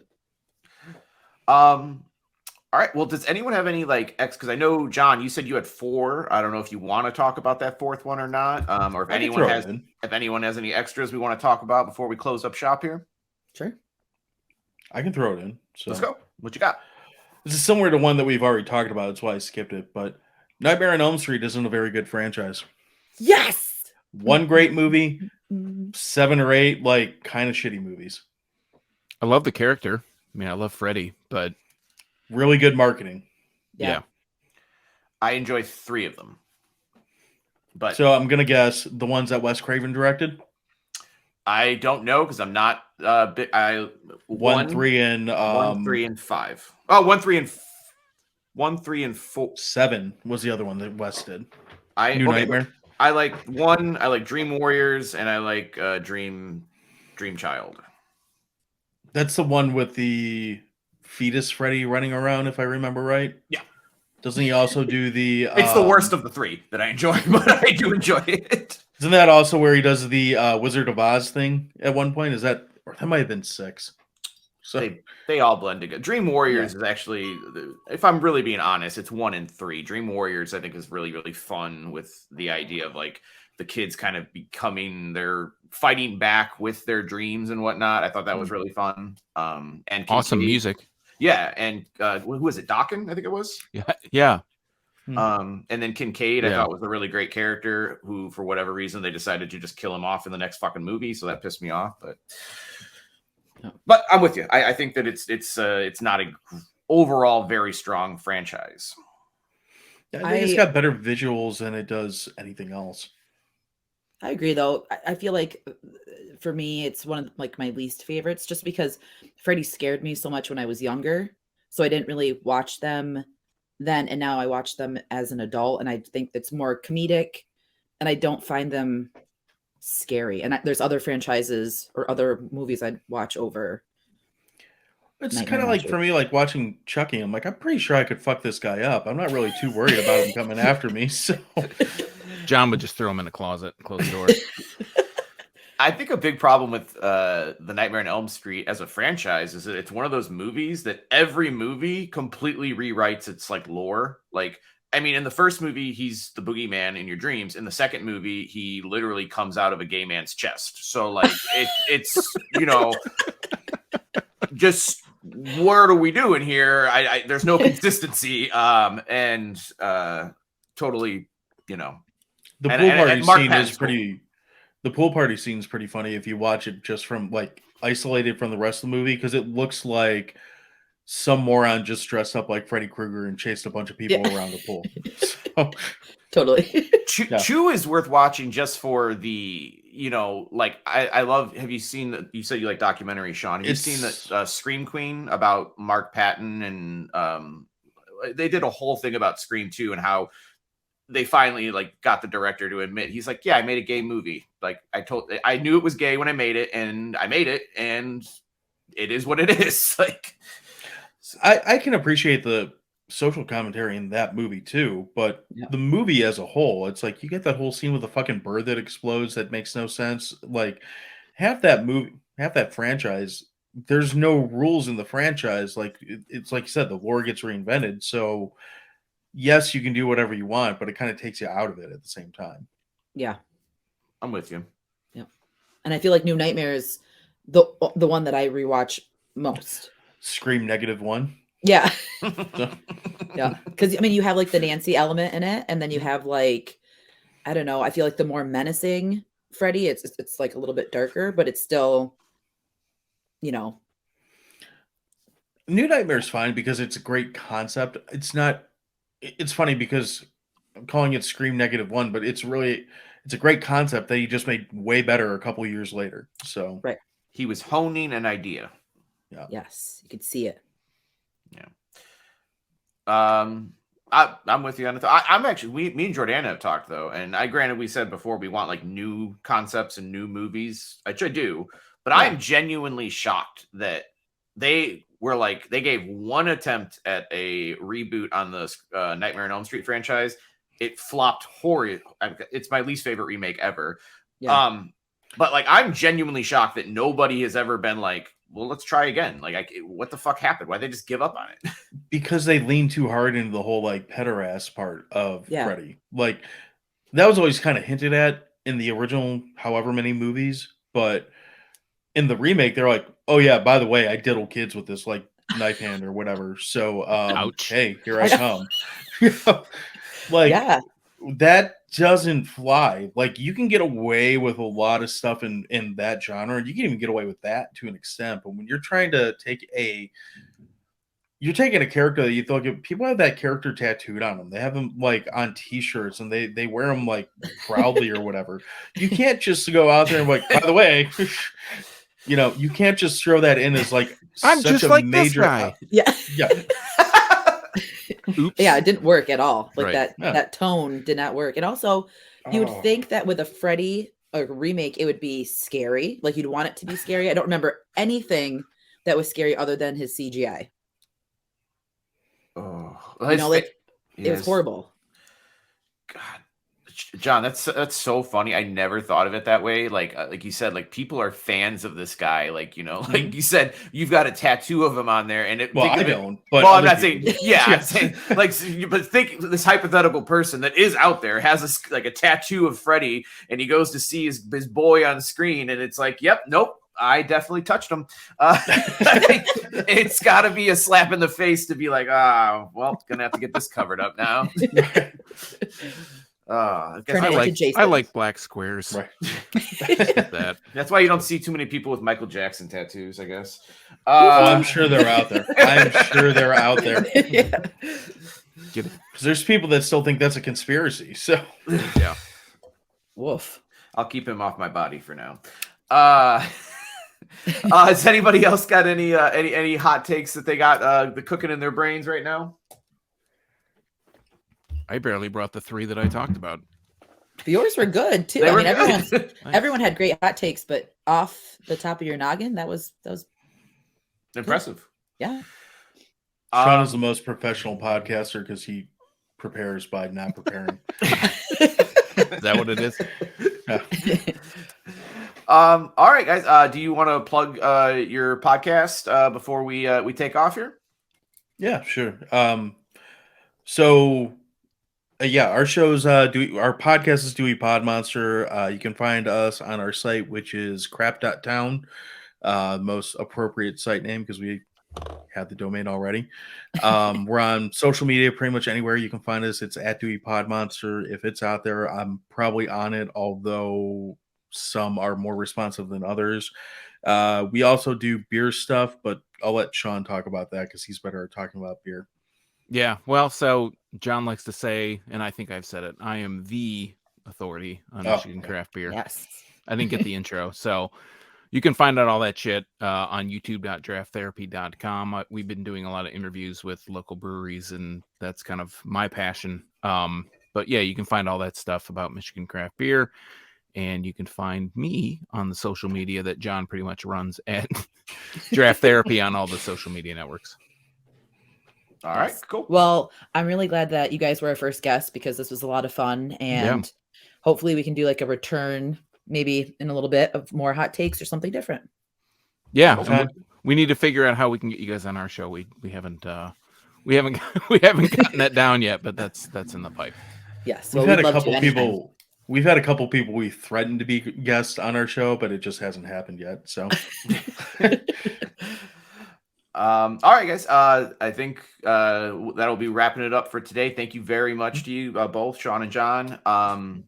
Like, rate, subscribe, follow, do all that fun shit, guys. Jordana, you want to say bye? Yeah. I mean, thanks for watching, and we'll see you guys real soon. Bye. Bye.